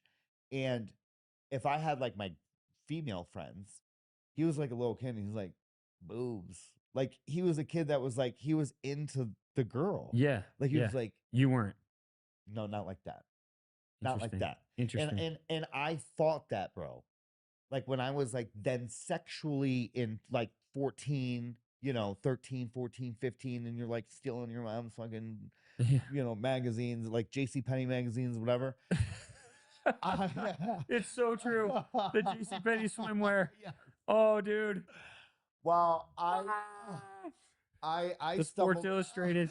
I stumbled upon these magazines one time that were pornographic. Different material. nature. Yeah, different. Yeah, but I wasn't looking at the girl in it. I was looking at the male in it. And how old were you? 15, Yeah, 14, okay. 15, 16, something like that. And I was like, oh my God, there's no way. Like I'll be in so much, like I cannot be gay. Like, no. Like, and then I was dating females in school and like, It's my brother. yeah. And I was like, He dated girls all the way up until he graduated college. Yeah. Well, Actually, he didn't graduate until he left college. probably after high school. And then I gotten caught out like by one of my buddies at a gay bar. Uh-huh. And then he like kind of spread it. Oh. But not in a bad way. He was like, yeah, I think I saw Anna at a gay bar. He's like, let's call him. And then so he called me. He's like, yo. I was like, what's up? He's like, well, I got a question. I was like, what? He was like my best friend at the time. He's still, what's up, Rob? He's like, are you gay? And I was like, no. He's like, dude, we saw you making out with a dude at a gay bar. Just tell us. And Yeah. I was like, and the gay guy, one of my gay friends, Matt, who God rest his soul, but he was like, just tell him. And I was like, yeah, Rob, I am.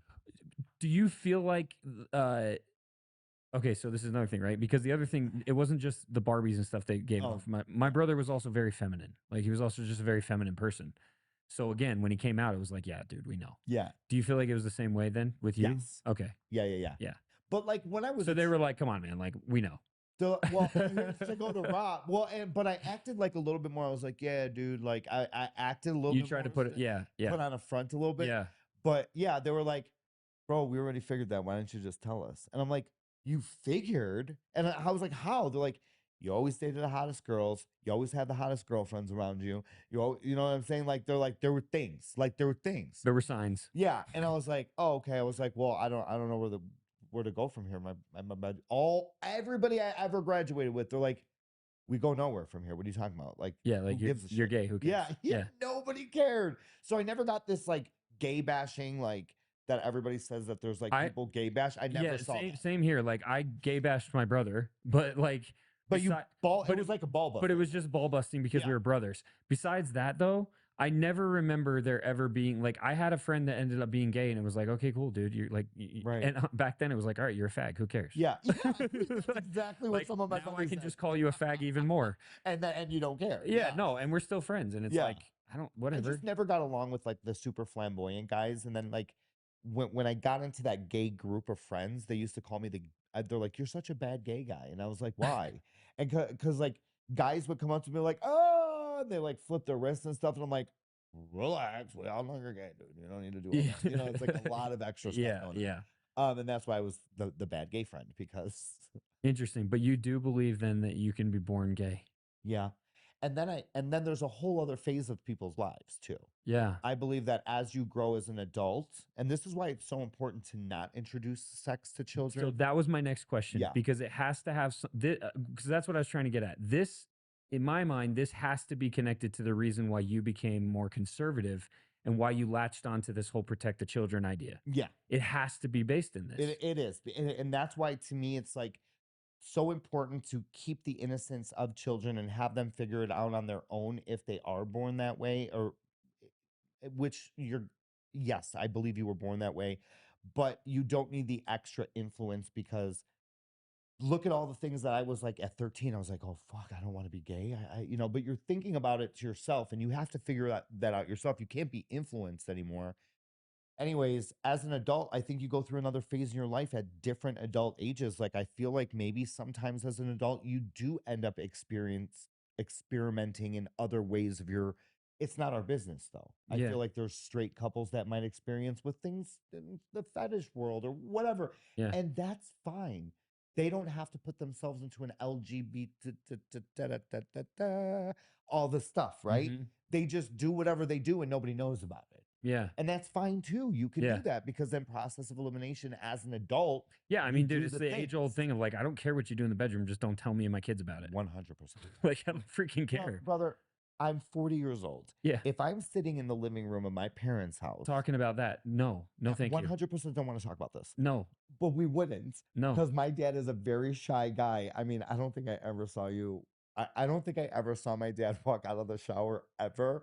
Like, he was just such a shy. Yeah. Like, he was like, no, they're fucking kids. Yeah. You know what I mean? Like, I'm not. I think that's walking how out- most of us were. Yeah, well, that was yes. I mean, like, I grew up in a place where it was like, okay, close the curtain when you're in the bathtub, even though you're 8 years old. Right. Right? Like, you would normally think like it's probably okay if my aunts and uncles see me, but it was like, no, close the curtain. You're naked.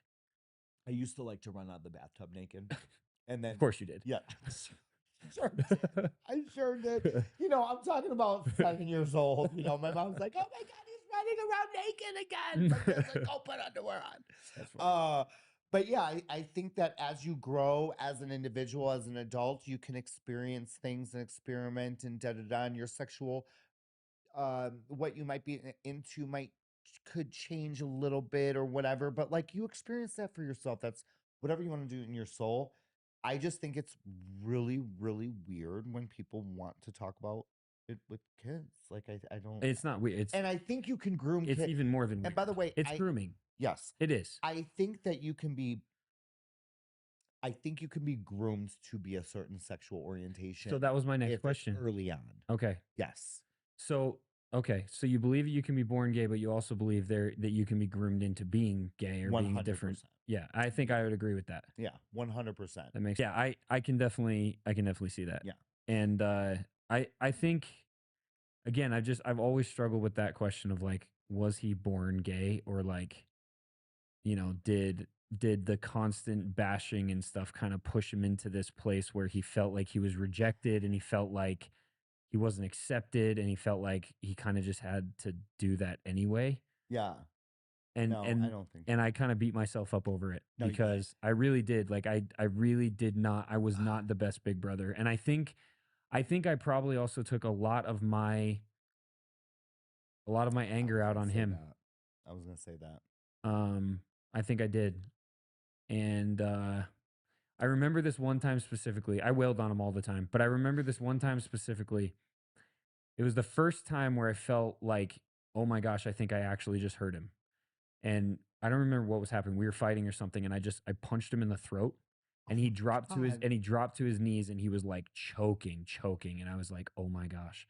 And number one, I always loved my brother, but right then and there, like, the love for my brother went skyrocketed. I was like, oh my gosh, you are my brother. Like, you have to be okay.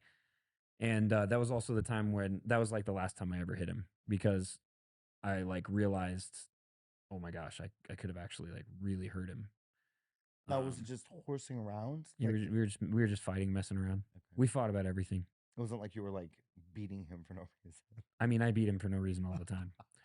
You were being an asshole. I really was. I was a huge asshole as a brother. Yeah.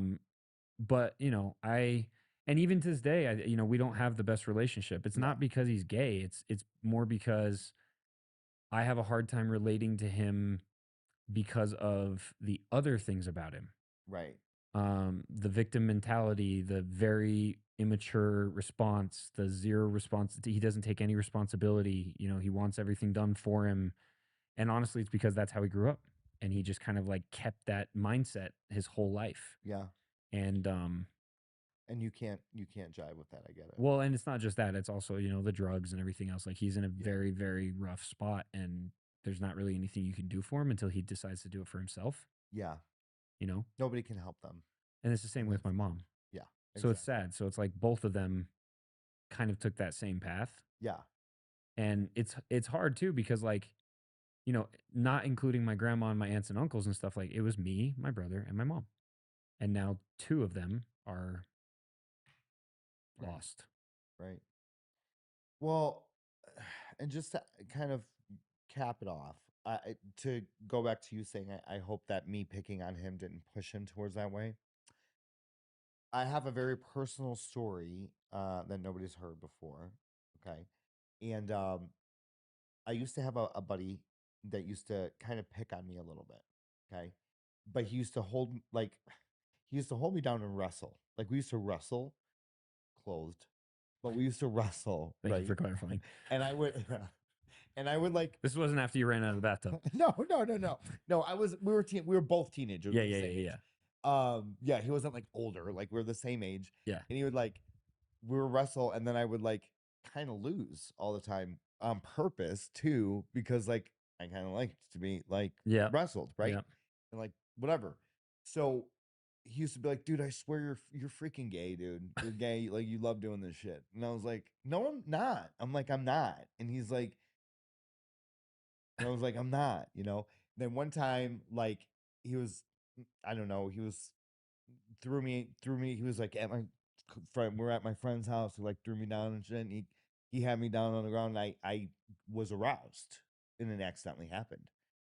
And he's like, no way, dude, you're a fag, no way. He's like, and he's like pointing it out. I'm like, dude, shut up. No, I'm not. I'm like, what do you expect? I was like, so I don't think that friend that used to bust my chops pushed me to being gay. Has he ever said that he thought maybe he did?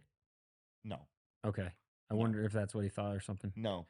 But yeah, you What don't up, think. Joey? But you don't think that's what. Yeah. Yeah, because when Shout I out came Joey. out, he was like, oh. Yeah. I heard Yeah. you. Yeah. Yeah. Yeah. No, that makes sense. Yeah. I can see that. Yeah. But we all have that like brother or whatever. I was always the older brother. So I my brother was too young to beat his ass. But yeah, I mean, we all had that like friend or whatever that used to like bust your chops, like the Ian in the situation. Yeah. You know what I'm saying? Yeah. Yeah. So that was one of my buddies, but I don't think he pushed me to be that way. I don't think you did that. That's not a thing. Yeah. The gay thing was always in your brother. We used to call each other gay and fags all the time in the 90s. It's true, dude. was a Fag was thing. just like every other word. Retard. Fags and Another retards. one. Yeah, fags and Well, retards. someone, it's funny because I said that online and someone was like, "Oh, great, we're bringing back the word fag." I was like, "Bro, the word fag never left for me." For me, it's I still dude, when I drop the F bomb to one of my straight buddies, I'm Yeah. like, dude, you're being a fag. They're like, holy shit. Like, it's so fucking so much worse coming from you. That's so funny. Oh man. That's awesome, man. Yeah. Well, hey, let's finish this off. Yeah. What anything else you wanna touch on? Anything that you can think of that you think is important? I don't know, just whatever, man. Yeah, I just want to say thank you to you Yeah. for giving. Thank you for coming on. Believing in me to be part of such a great mission and brand. Yeah. And thank you for bringing me finally to this awesome. You guys gotta see the studio. Like, if you're really here, It's pretty sick. it's pretty sick. Yeah. Yeah. And yeah. You're welcome, man. Thank you. Yeah, absolutely. You're welcome. Thanks for honestly, man. Thanks for being a part of this. Thanks for doing so much for you've done so much for the brand. Yeah. You brought your community in a way that I don't think anybody else could have done. And it's put us in a place where, quite frankly, it like kind of feels like it's finally worth it. Because I'll be honest, the last 2 years have been really hard. You know, most people don't know this because I mean, and I don't act like I'm rich. I don't put it on social media. You know, I don't have fancy cars or whatever. But like, Right. it's hard, man. Building a small business is hard, and you know, we basically, other than like anything that I can make as influencer, you know, sponsorships, things like that and stuff. You know, I basically make enough to put food on the table and take care of the family, right? But like, Yeah.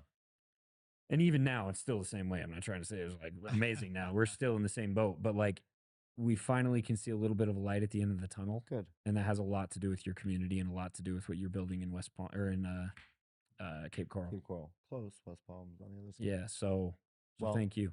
You're welcome. Thanks for being a part of Yeah, it. you ditto, my friend. Yeah. Yeah. Awesome. And thanks for coming on and telling your story. And Thanks. make sure you guys follow Ant. If you're not, you probably are because everybody follows Ant because everybody knows Ant. I don't think I go anywhere that nobody knows Ant. So, you know, make sure you follow Ant though. At Conservative Ant. Yep. Right on Instagram and Twitter. Every platform, Conservative Ant. Every platform. Yeah. Conservative Ant. Yeah. At Conservative Ant.